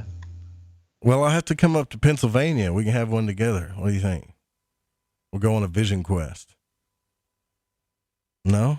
Or you can get your bike and we can hang out during, get your bike together and we'll freaking run up to Midwest Moto Meetup down there. Yeah, almost got I think one. It's in Kentucky or something like that. Almost bought one, man. Meet in between. I think it was a Vulcan or something. I don't know, but it was almost just like a Fat Boy. Like it was low to the ground. I could put my feet flat If you on get the a ground. Vulcan, yeah, you could use a Vulcan. If you get a Vulcan, get a Vulcan 900. It'll last forever. That's what I got to do. So I have this plan, this long-term plan to travel and do radio. I don't know when that's going to happen, but or I can build you one. It'll be a Vulcan 1100. I mean, and that might be it. But I can get it for like $100. Well, I'll tell you what. Tomorrow I don't know if I'm gonna be able to. I'm gonna get on this sucker tomorrow, but I don't know if I'm gonna be able to do this tomorrow. But we're getting that new equipment in, supposed to be delivered tomorrow. I thought it was this weekend, but it'll enhance the studio, and we only got a few more things to enhance it with, and then we're done, man. I mean, totally done. And I really want to thank all of you guys for your support and your help. And we do got to get out of here because Ryan's show is coming on next. Thanks, Dan, for coming on the broadcast, brother. I appreciate it. Thank you, and thank everybody for tolerating me. Tolerating you. Yeah, right.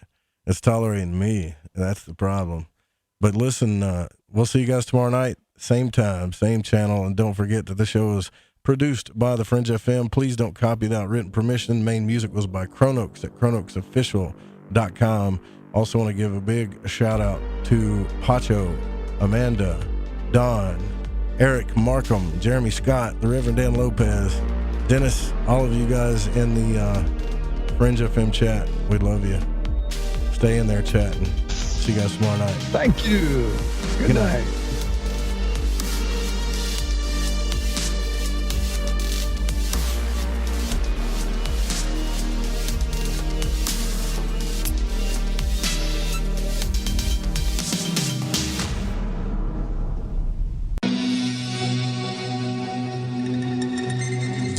And opinions expressed on this program do not necessarily reflect those of the Fringe FM, KTLK Digital Broadcasting, its sponsors, affiliates, or staff.